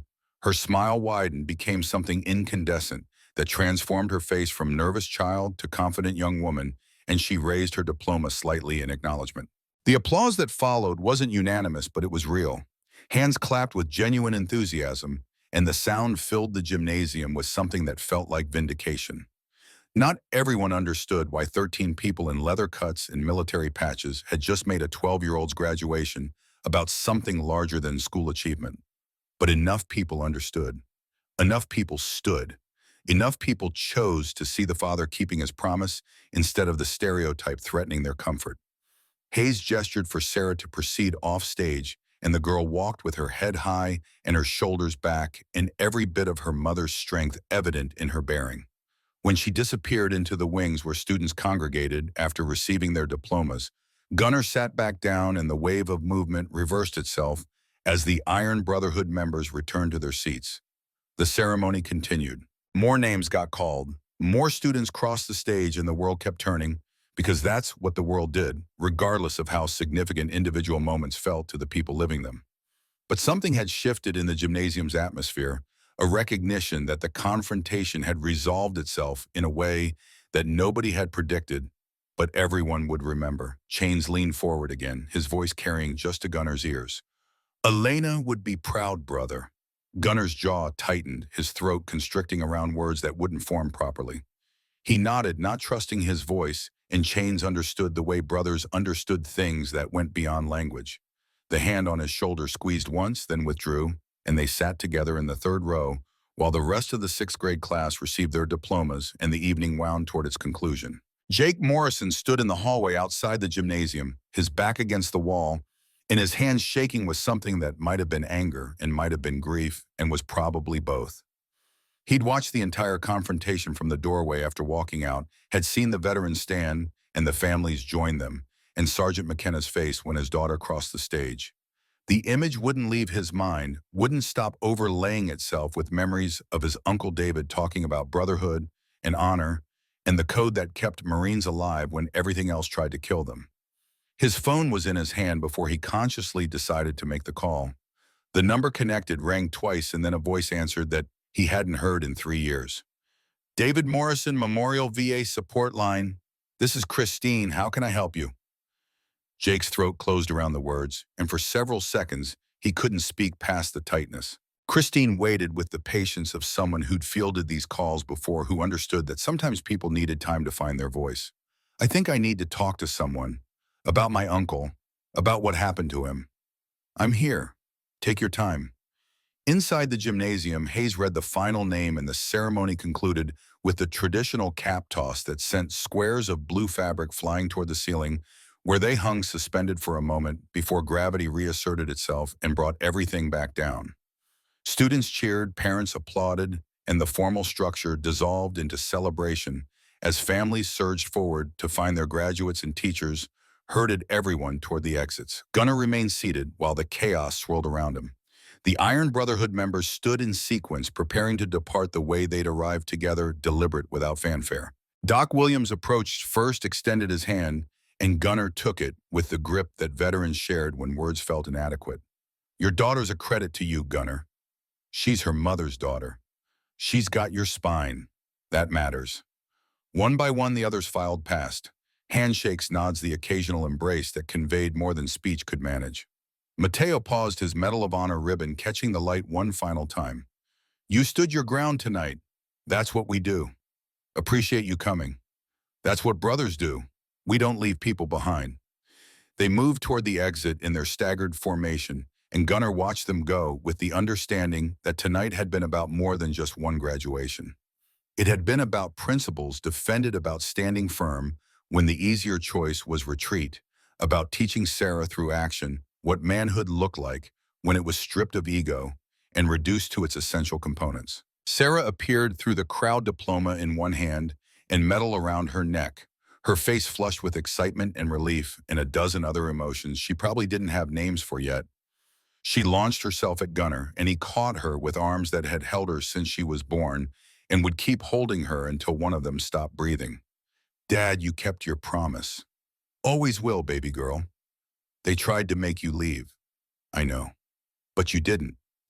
His hand found the challenge coin in his pocket, pulled it out where Sarah could see it. The brass caught the gymnasium lights, and the inscription was visible when he turned it over: Semper Fidelis, always faithful. Your mom made me promise I'd be at every milestone. I told her I would. A man's word is all he has that can't be taken away, Sarah. Everything else, legs, lives, comfort, can be lost. But your word, that's yours to keep or break, and nobody else gets a say. Sarah looked at this coin, then at her father, and something ancient passed between them that connected her to Elena and Gunnar and every generation of McKennas who'd learned that principles mattered more than convenience. Can we go home now? Yeah, kiddo, let's go home. The gymnasium floor had transformed from orderly ceremony to controlled chaos within seconds of the final cap hitting the ground. 300 people moved in competing directions, parents searching for their graduates, while teachers tried to maintain some semblance of organization and students celebrated with the kind of uninhibited joy that came from being officially done with elementary school. The air conditioning system struggled against the collective body heat, and somewhere near the stage, a student had managed to start playing music from a portable speaker that would probably get confiscated in the next 60 seconds. Gunnar stood near the side exit where he'd been sitting, letting the crowd flow around him rather than fighting against the current. The Iron Brotherhood members had already departed, their presence dissolving into the parking lot where 12 motorcycles waited to carry them back to whatever Thursday evening plans they had interrupted to be here. Only the memory of them remained and the changed atmosphere that their standing had created. Emma Chen appeared through the press of bodies, dragging Sarah by the hand with the determined focus of someone on a mission. Emma's parents followed at a more measured pace, and Gunnar recognized the expression on Mrs. Chen's face as the look of someone who'd decided to overcome their discomfort through direct confrontation with the source of it. Emma released Sarah's hand, bounced slightly on her toes with the excess energy 12-year-olds generated like static electricity. Mr. McKenna, that was so cool. When all those bikers stood up, it was like a movie. Sarah made a noise that was half mortification and half laughter, but Emma's enthusiasm was difficult to resist. Gunnar found himself smiling despite the exhaustion that was starting to settle into his bones now that the adrenaline was fading. They're veterans, Emma. Most of them served before you were born. My grandpa was in Vietnam. He has a jacket kind of like yours, but he doesn't wear it much anymore. Says it doesn't fit right. Mrs. Chen reached them, and her hands twisted together in a gesture that mirrored Sarah's nervous habit so perfectly that Gunnar wondered if the girls had picked it up from each other. When she spoke, her voice carried the careful deliberation of someone who'd rehearsed this conversation multiple times and was determined to get through it without backing down. Mr. McKenna, I owe you an apology. Gunnar started to respond that it wasn't necessary, but Mrs. Chen raised one hand in a gesture that asked for patience. Please let me say this. Last week I made a comment to Sarah about whether you were dangerous. That was unfair and based on assumptions I had no right to make. Ma'am, people make assumptions. It's natural. No, it's lazy thinking. My father was a Marine, served in Korea. He would have been ashamed of me tonight if he'd heard what I said. Mr. Chen stepped forward, his hand extended, and Gunnar shook it with the firm grip that small business owners develop from decades of customer interaction. We'd like to take both girls for ice cream, if that's acceptable. There's a place on Camelback that stays open late. Sarah looked up at Gunnar with an expression that clearly communicated hope while trying not to seem too desperate about it. He thought about going home to an empty house, about sitting in the garage with Mr. Chen's carburetor for company, about the way Elena used to insist that celebrating achievements mattered just as much as achieving them in the first place. Sarah's call, "You want to go, kiddo? Can you come too, Dad?" The question shouldn't have surprised him, but it did. He'd assumed Sarah would want time with Emma away from the father who just turned her graduation into something more complicated than she'd anticipated. The fact that she wanted him shifted something in his chest that he didn't have words to name. "If Mr. and Mrs. Chen don't mind." Mrs. Chen's smile looked genuine this time, carrying none of the tightness that had marked her expression the last time they'd spoken at parent pickup. "We'd be honored, Mr. McKenna. You can follow us there." They separated in the parking lot, the Chen family climbing into a minivan that had seen better decades while Gunnar and Sarah walked toward his F-150. The evening heat had finally started to break, the temperature dropping from oppressive to merely uncomfortable as the sun finished its descent behind the western mountains. Desert crickets had started their nightly chorus, and somewhere in the distance, a siren wailed its way toward whatever emergency demanded its presence. Sarah's hand found his as they walked, her small fingers wrapping around his larger ones, and Gunnar was struck by how rare this had become. She was 12, rapidly approaching the age where holding her father's hand in public would become embarrassing rather than comforting. He savored the contact while it lasted, knowing that childhood ended in increments too small to notice until you looked back and realized the person beside you had transformed into someone new. They'd made it halfway across the parking lot when Gunnar saw Jake Morrison leaning against a pickup truck near the edge of the lot. The security officer had changed out of his uniform, now wearing jeans and a button-down shirt that hung untucked in a way that suggested he'd dressed in a hurry or without caring much about his appearance. His arms were crossed, but the posture read more as uncertain than defensive. Sarah felt Gunnar's stride hesitate, followed his gaze to where Morrison stood, and her hand tightened on his. "Dad, is he going to try again?" "I don't think so. Stay with the Chen's truck. I'll be right there." He walked toward Morrison with the measured pace of someone who'd learned to assess situations before committing to a course of action. Morrison pushed off from his truck as Gunnar approached, his hands coming uncrossed to hang at his sides in a gesture that was clearly meant to signal non-threat. They stood 6 feet apart in the parking lot with the gymnasium lights casting long shadows and the sound of families celebrating filtering through the evening air. Morrison spoke first, his voice carrying none of the aggression that had marked their earlier interaction. "Mr. McKenna, I need to talk to you if you have time." "About what?" "About my uncle, about why I've been angry at men like you for 20 years. Gunnar glanced back toward where Sarah waited near the Chen's minivan, saw Mrs. Chen standing beside her with one protective hand on her shoulder. He pulled out his phone, sent a quick text to Sarah. "Give me 5 minutes. Order me whatever you're getting. We'll meet you there." Sarah's phone buzzed.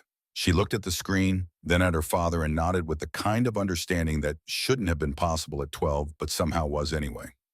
The Chen family loaded into their minivan and pulled out of the parking lot, and Gunnar turned his full attention back to Morrison. 5 minutes. Then I need to go."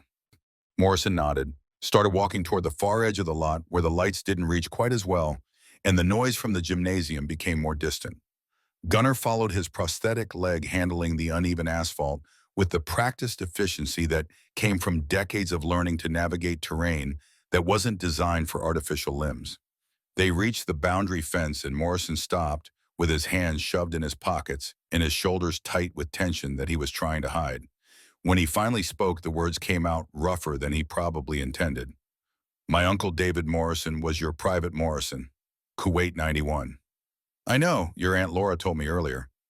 He wrote letters home during the war, talked about his sergeant who disobeyed orders to save a Kuwaiti family, said you lost your leg because you chose 4 civilians over following procedure." Gunnar's hand found his pocket, touched the challenge coin through the fabric, and the worn brass connected him to a desert morning 34 years removed from this parking lot conversation. I made a judgment call. Kids were going to die if we waited for air support. Your uncle and the rest of my squad backed that call even though they knew it could cost them. Morrison's face worked through several expressions before settling on something that looked like pain, trying to masquerade as anger. He came home different. Nightmares every night. Couldn't hold down jobs because loud noises made him panic.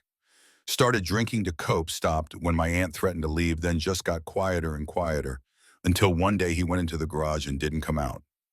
The words landed in the space between them with the weight of old grief that had never properly been processed. Gunnar had heard variations of this story before, had known brothers who'd survived the war, only to lose the battle with what the war did to their minds. The guilt that came with surviving when others didn't was a poison that had no antidote, just time and support, and the hope that eventually the weight would become bearable rather than crushing. How old were you when he died? 25. Old enough to know better, young enough to blame the wrong things. And you've been blaming the Corps, the Brotherhood, the Corps. Morrison's voice cracked slightly, the professional security officer facade finally breaking enough to let the grieving nephew show through. I blamed the parts of him that I couldn't understand. The Marine stuff, the honor and duty, and Semper Fi that he talked about even when it was killing him. I watched him choose that code over getting real help, over admitting he was broken, over asking for the support he needed. Gunnar let the silence stretch, gave Morrison space to continue if he needed to, or stop if he couldn't. The parking lot had mostly emptied, just a few stragglers loading into vehicles and heading home to whatever celebrations or obligations waited. The gymnasium lights started going dark in sequence as staff began the process of securing the building for the night. Your uncle didn't die because of the code, Jake. He died because the war broke something inside him that nobody knew how to fix. The Brotherhood tried. We always try. But sometimes the damage goes too deep and trying isn't enough. Morrison pulled something from his pocket, and in the dim light, Gunnar could see it was a photograph, edges worn from years of being carried. He held it out and Gunnar took it, carefully angled it to catch enough illumination to make out the details. 6 Marines stood in desert camouflage, arms around each other's shoulders, faces streaked with dirt and exhaustion, but smiling anyway because they'd survived another day, and that counted as victory. Gunnar recognized himself immediately, 25 years old and whole, his left leg still attached, and his future still something that extended beyond medical discharge. Morrison stood beside him, young and earnest, and carrying the kind of optimism that war hadn't yet beaten out of him. He kept this photo in his wallet, wrote on the back, "My squad, my brothers, best of men I ever knew." Gunnar turned the photo over, read the faded inscription in handwriting he didn't remember, but that carried Morrison's voice anyway. The words blurred slightly, and he realized his eyes had gone damp in a way they rarely did anymore, because he'd learned to lock that particular door most of the time. Your uncle was a good Marine, saved my life. I didn't know he'd struggled afterward, and I'm sorry nobody could help him through it. Were you close in the war? The question required more complicated answer than Morrison probably expected. Gunnar handed the photo back, gave himself time to find words that were honest without being cruel. We were squad. That's different than close. I was his sergeant, which meant I was responsible for keeping him alive and turning him into someone who could keep himself alive. We shared the same hell for a few months, and that creates a bond that people who haven't experienced it can't really understand. Is that what the Iron Brotherhood is trying to recreate, that bond? The Brotherhood is about having people who understand when you can't explain. Your uncle needed that after the war. Sounds like maybe he found some version of it, even if it wasn't enough. Morrison folded the photograph carefully, returned it to his wallet, and his next words came out quieter than everything before. 6 Marines came to his funeral. I didn't know any of them. They stood in the back, didn't introduce themselves, just paid their respects and left. I was so angry at them for not saving him that I didn't think to thank them for showing up. They were there because leaving a brother behind at his funeral would have been unthinkable. Even if they couldn't save him while he was alive, they could honor him when he was gone. That's the code. I've spent 20 years being angry at the wrong people. Gunnar's hand rested on Morrison's shoulder, brief contact that carried more weight than extended conversation could have managed. Grief makes us stupid sometimes. Makes us look for someone to blame because Random suffering is harder to process than suffering that has a target. Your uncle would understand. He'd probably forgive you before you finished apologizing. Morrison's face crumpled slightly, tears threatening at the corners of his eyes, and he wiped them away with the back of his hand in a gesture that was pure frustrated masculinity trying to maintain composure. I called the VA crisis line after I walked out of the ceremony. First time I've talked to anyone about Uncle David in years. That's good. That's really good, Jake. They said I should come to the support group. Families of veterans who died by suicide. Meetings Tuesday nights. Will you go? Morrison looked at him, really looked, and something in his expression suggested he was seeing Gunnar clearly for the first time instead of through the filter of assumptions and unprocessed grief. Yeah, I think I will. They walked back toward the remaining vehicles together, and the silence between them had shifted from hostile to something closer to understanding. Morrison stopped at his truck, turned back one final time. Mr. McKenna, I'm sorry for how I treated you tonight, for what I assumed about you and your club. I was wrong. Apology accepted. You were protecting kids at a school. That's honorable work even when you're protecting them from threats that don't exist. Would it be appropriate for me to attend one of your Brotherhood meetings? Not to join, just to understand better what Uncle David was trying to find. Gunnar pulled a card from his wallet, one of the simple business cards the Phoenix chapter kept for exactly these situations. It had the clubhouse address, meeting times, and a phone number that would reach chains if someone needed to talk. Sunday afternoons, 2 o'clock. Bring your uncle's photo if you want. The older members might remember him. Morrison took the card, studied it like it contained answers to questions he was still figuring out how to ask. Thank you, genuinely. We take care of brothers. That extends to their families when we can. Gunnar climbed into his F-150 and pulled out of the parking lot with the kind of exhaustion that came from emotional labor rather than physical exertion. The drive to the ice cream place on Camelback took 15 minutes through Phoenix traffic that was starting to thin as evening settled into night. He found parking near the Chen's minivan, walked into the shop where Sarah and Emma sat in a corner booth with their parents and 3 different flavors of ice cream in sundae glasses that looked engineered to give children sugar rushes right before bedtime.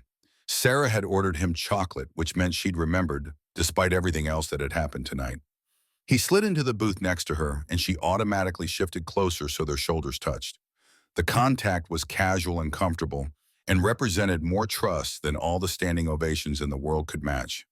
Chen leaned forward, her expression showing genuine curiosity, rather than the careful politeness that marked conversations between acquaintances who were trying not to offend each other. Is everything all right with that security officer? It will be. He's working through some things. Needed to talk. That was generous of you, after how he treated you. Gunnar picked up the spoon Sarah had placed next to his sundae, took a bite of chocolate ice cream that was cold enough to make his teeth ache. Everyone's fighting battles you can't see. Sometimes the right response is grace instead of grudges. Mr. Chen nodded, and the gesture carried the weight of someone who'd made similar calculations in his own life. My father used to say something similar. He was Taiwanese Army before he immigrated. Said American Marines were the best men he'd ever met, but also the most broken by what they had seen. The conversation shifted to easier topics after that graduation next year for Emma Middle School orientation coming up in August, whether the girls wanted to try out for volleyball or stick with academic clubs.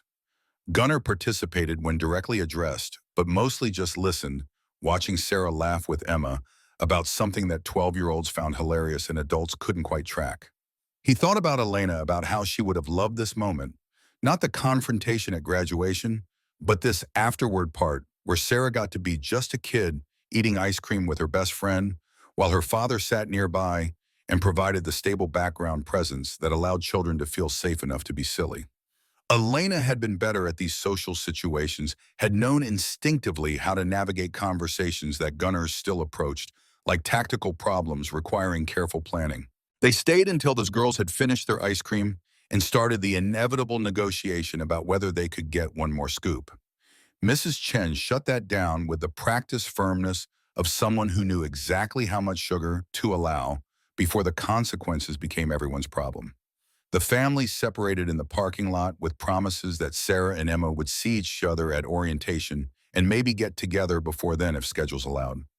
Gunnar and Sarah drove home in comfortable silence, the kind that came from spending enough time together that constant conversation wasn't necessary. The radio played low, something that might have been Tom Petty or might have been someone else from the same era when classic rock was just called rock. Sarah's hand played with her diploma, touching the embossed seal and running her fingers across her name, printed in formal script. The house was dark when they arrived, the automatic timer having not yet triggered the porch light. Gunnar unlocked the door and they entered the space that had been home for 12 years, but still felt incomplete in ways that 2 years hadn't managed to fix. Elena's absence was everywhere and nowhere, written into the arrangement of furniture she'd chosen, and the photographs on the walls, in the empty chair at the kitchen table where she used to sit and help Sarah with homework. Sarah headed toward her room to change out of her dress, and Gunnar made his way to the garage, where Mr. Chen's carburetor still waited on the workbench. The fluorescent lights flickered to life, casting their harsh illumination across tools and parts, and the organized chaos that had become his refuge when grief threatened to become larger than his ability to contain it. His phone buzzed, text from Chains. "You good, brother?" He typed back. "Yeah, Sarah's home. Ceremony went as well as could be expected. Better than expected. You stood tall. That matters. Thanks for coming. Meant more than I can say. That's what brothers do. See you Sunday." Gunnar set the phone down, picked up a brass jet that needed cleaning, and was working on it when Sarah appeared in the garage doorway, still wearing her dress, but with her shoes kicked off so her bare feet made no sound on the concrete floor. "Dad." "Yeah, kiddo. Can we talk before I change?" He set down the jet, gave her his full attention. Sarah crossed to his workbench, hoisted herself onto the stool where she'd sat earlier that afternoon, when the graduation had still been hours away and full of uncertain possibilities. "I'm sorry I asked you not to wear your jacket." "You were scared. That's understandable." "No, I was embarrassed. That's different. I was worried what people would think instead of being proud of who you are." The confession came out in a rush, like she'd been holding it in for hours and needed to expel it before it poisoned something. Gunnar moved closer, stood in front of her, with his hands resting on her shoulders. "You're 12, figuring out who you are and what you believe is your job right now. Sometimes that means making mistakes. But you didn't make mistakes. You knew exactly who you were, and you didn't hide it even when everyone wanted you to. I've had 58 years to figure myself out. You're just getting started. Give yourself time." Sarah pulled the challenge coin from her dress pocket, where she'd apparently been carrying it since their earlier conversation. She held it in her palm, studying the engraving with the kind of intensity that suggested she was trying to memorize every detail. "Tell me about the coin. You promised you would." Gunnar took the coin from her hand, felt its familiar weight settle into his palm like coming home. The brass had darkened over the years, patina building up in the engraving, and giving it the appearance of something ancient and valuable beyond its material worth. "Your mom gave me this the day she got her cancer diagnosis. November 14th, 2002. Sarah's face showed the pain that memories of her mother's illness still triggered, but she didn't look away or ask him to stop. She'd learned in the past 2 years that grief required acknowledgement rather than avoidance. I'd given it to her back in '92, right after I got out of the hospital in Germany. Told her it was mine, but I wanted her to keep it safe until I needed it again. She kept it in her jewelry box for 30 years. Why did you need it again? Because your mom knew I'd need a reminder, something physical I could hold when everything else felt uncertain." He turned the coin over, showed Sarah the inscription on the back that had been there since it was minted in Nightsaw. "Semper Fidelis, always faithful." "This coin represents a promise, Sarah. Not just the promise I made to your mom about being at your graduations and milestones. A bigger promise about staying true to who you are, regardless of what the world tries to make you become." Sarah took the coin back, traced the letters with one finger. "What does it feel like to keep a promise when it costs you something?" The question was more complex than she probably realized, reaching into philosophy and ethics and the practical reality of living according to principles when convenience suggested otherwise. Gunnar thought about the gymnasium, about refusing to move when moving would have been easier, about 12 brothers riding across Phoenix because one of their own had needed them. "Cost me something. Tonight, they tried to make you leave. You could have avoided all the confrontation if you'd just moved to the back. And taught you what that promises don't matter when they're inconvenient, that your word only counts when keeping it is easy. Sarah absorbed this, her face showing the processing that happened when abstract concepts started connecting to concrete experience. Mom told me once that you were the most stubborn man she'd ever met, but she said it like it was a good thing. Gunnar felt his throat tighten, emotion rising faster than his defenses could contain. Elena had said that more times than he could count, usually with exasperation and affection in equal measure. Your mom understood that some things are worth being stubborn about. Promises, principles, the people you love. He reached out, took the coin back one more time, and his next words came slower as he worked through what he needed to say and how to say it. Sarah, this coin is yours now. Her eyes widened and she started to protest before the words fully formed. Dad, no, it's your coin, from the war, from Mom. It's our family's coin. It represents something bigger than me, or the Marines, or any single person. It's about the values we carry forward, the promises we keep, the word we give that becomes more important than comfort or safety or what anyone else thinks. He placed the coin in her palm, closed her fingers around it gently. One day you'll make a promise that costs you something. Maybe a friendship because you told an uncomfortable truth. Maybe a job because you wouldn't compromise your ethics. Maybe something bigger that I can't even imagine right now. Sarah's hand tightened around the coin, and her eyes reflected the gymnasium lights in a way that suggested tears threatening at the edges. When that day comes, you hold this coin.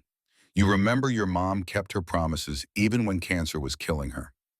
Remember I kept mine even when security guards tried to make me leave. And you'll know that keeping your word is worth whatever it costs because your word is the only thing that's truly yours. The tears spilled over, then silent tracks down her cheeks that she didn't try to hide or wipe away. Gunnar pulled her into a hug and she buried her face in his shoulder while her body shook with crying that had probably been building since the morning and finally found its release. What if I fail? What if I can't keep a promise? Then you get up and try again. That's the code, Sarah, not perfection. Persistence, not never falling down, but always getting back up. They stayed like that until her crying subsided into hiccups and then into the deep breaths that came after emotional release. When Sarah finally pulled back, her face was blotchy and her eyes were red, but her expression carried something that looked like peace. She turned the coin over in her hand one more time, found the inscription that had been there all along, but that she was seeing with new understanding. Semper Fidelis, always faithful. To your country, to your family, to your word, to yourself. I'll remember, Dad. I know you will. Sarah slid off the stool, clutched the coin in one hand like a talisman, and headed toward her room with the kind of purpose that suggested she had a specific place in mind to keep it. Gunnar watched her go, and the garage felt larger and emptier once she'd left it the way spaces always did when the people who mattered most departed. He returned to Mr. Chen's carburetor, but his heart wasn't in the work anymore. The brass jets could wait until tomorrow. The float bowl would still need adjusting whether he did it tonight or next week. Some things could be deferred when more important matters demanded attention. His phone rang. Chen's voice came through before Gunnar could say hello. You still up?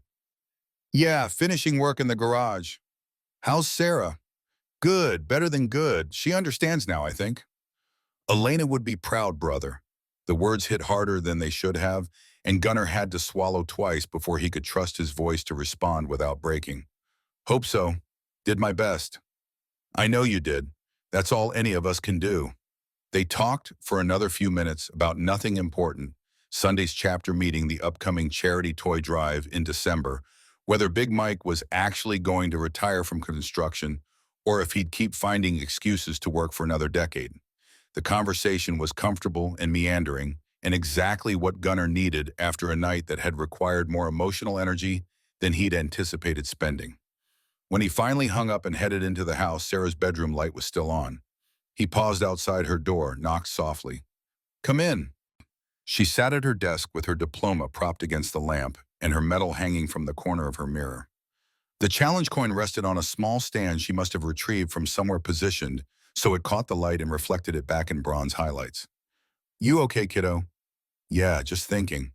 About about promises, about keeping your word, about being brave enough to stand up when everyone wants you to sit down. Gunnar leaned against the door frame, fatigue settling into his bones now that the day was winding toward its conclusion. Those are big thoughts for midnight on a Thursday.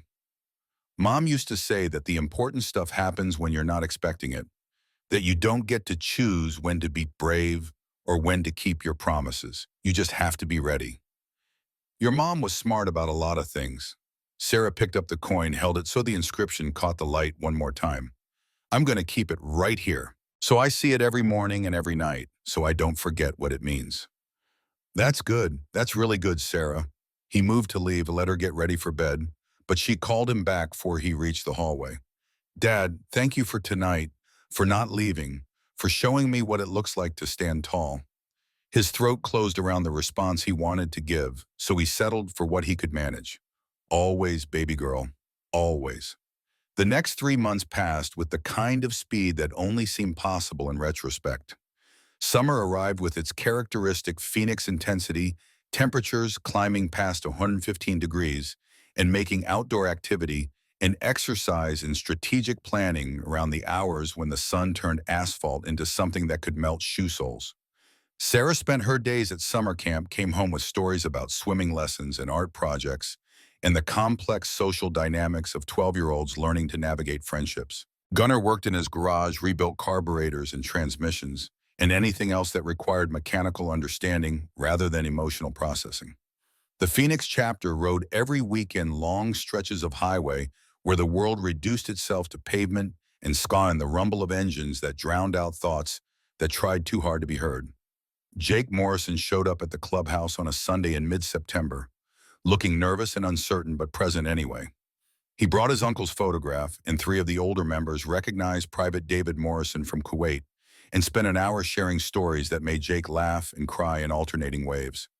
He started coming regularly after that, not to join, but just to sit and listen, and slowly piece together an understanding of the code his uncle had lived by. When school started in August, Sarah gave a presentation in her social studies class titled Modern American Heroes. She'd assembled a poster board with photographs of Gunnar in his Marine uniform and his Iron Brotherhood cut pictures of Chains and Doc and Preacher with their service medals visible, and a blown-up image of the challenge coin with its Semper Fidelis inscription enlarged so everyone could read it. Her teacher called that evening to tell Gunnar that Sarah's presentation had been the most passionate and well-researched of the entire class, that she'd spoken about her father and his brothers with such pride that several students had asked follow-up questions about military service and what it meant to live according to a code. The teacher suggested Sarah might consider entering it in the school's Veterans Day presentation competition in November. Now in early December, Gunnar stood in the garage on a Saturday morning, helping Sarah put the finishing touches on the presentation she'd be delivering at the Veterans Day Assembly. She'd expanded it since the summer, adding interviews with Doc Williams about Vietnam and Preacher Jones about Korea, and her own reflections on what she'd learned from watching her father refuse to move from his seat at graduation. Dad, how do I explain what the Brotherhood means without making it sound like I'm just defending you? Gunnar looked up from where he was organizing wrenches by size, a task he performed periodically when he needed to think through complicated problems. Don't defend, just explain. Tell them what you saw that night. 12 men who rode across Phoenix because one of their own needed them. That's the Brotherhood. Actions, not words. Sarah typed something on her laptop, then read it aloud to test how it sounded.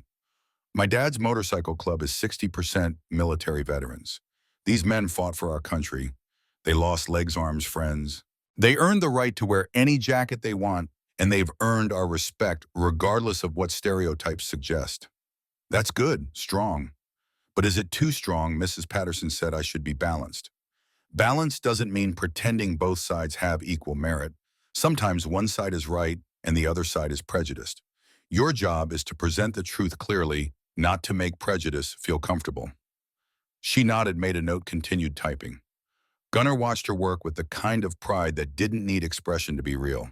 Sarah had grown in the 4 months since graduation, not physically so much as in bearing and confidence.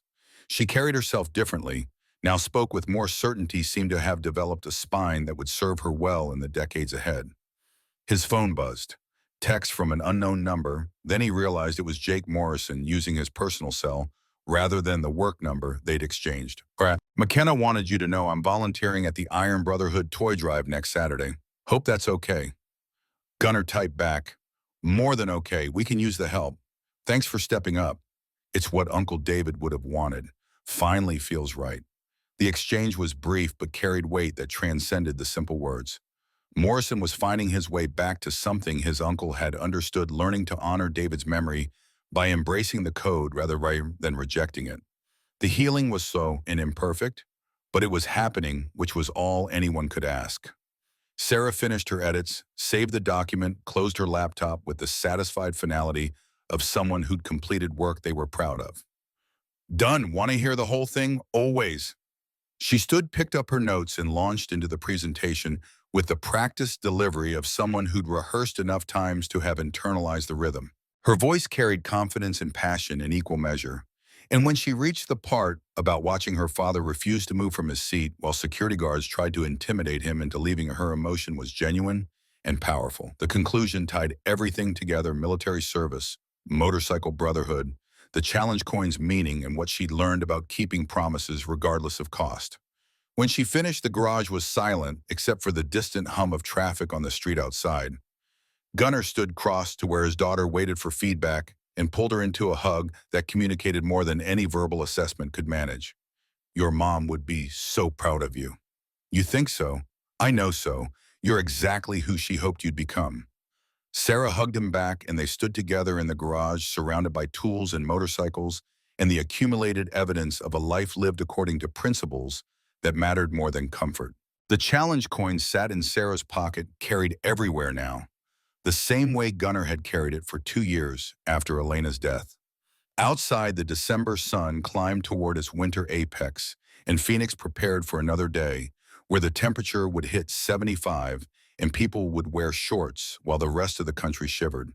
The Iron Brotherhood would meet tomorrow for their weekly chapter gathering, and Gunnar would ride with his brothers through desert highways where the world made sense in ways civilization never quite managed.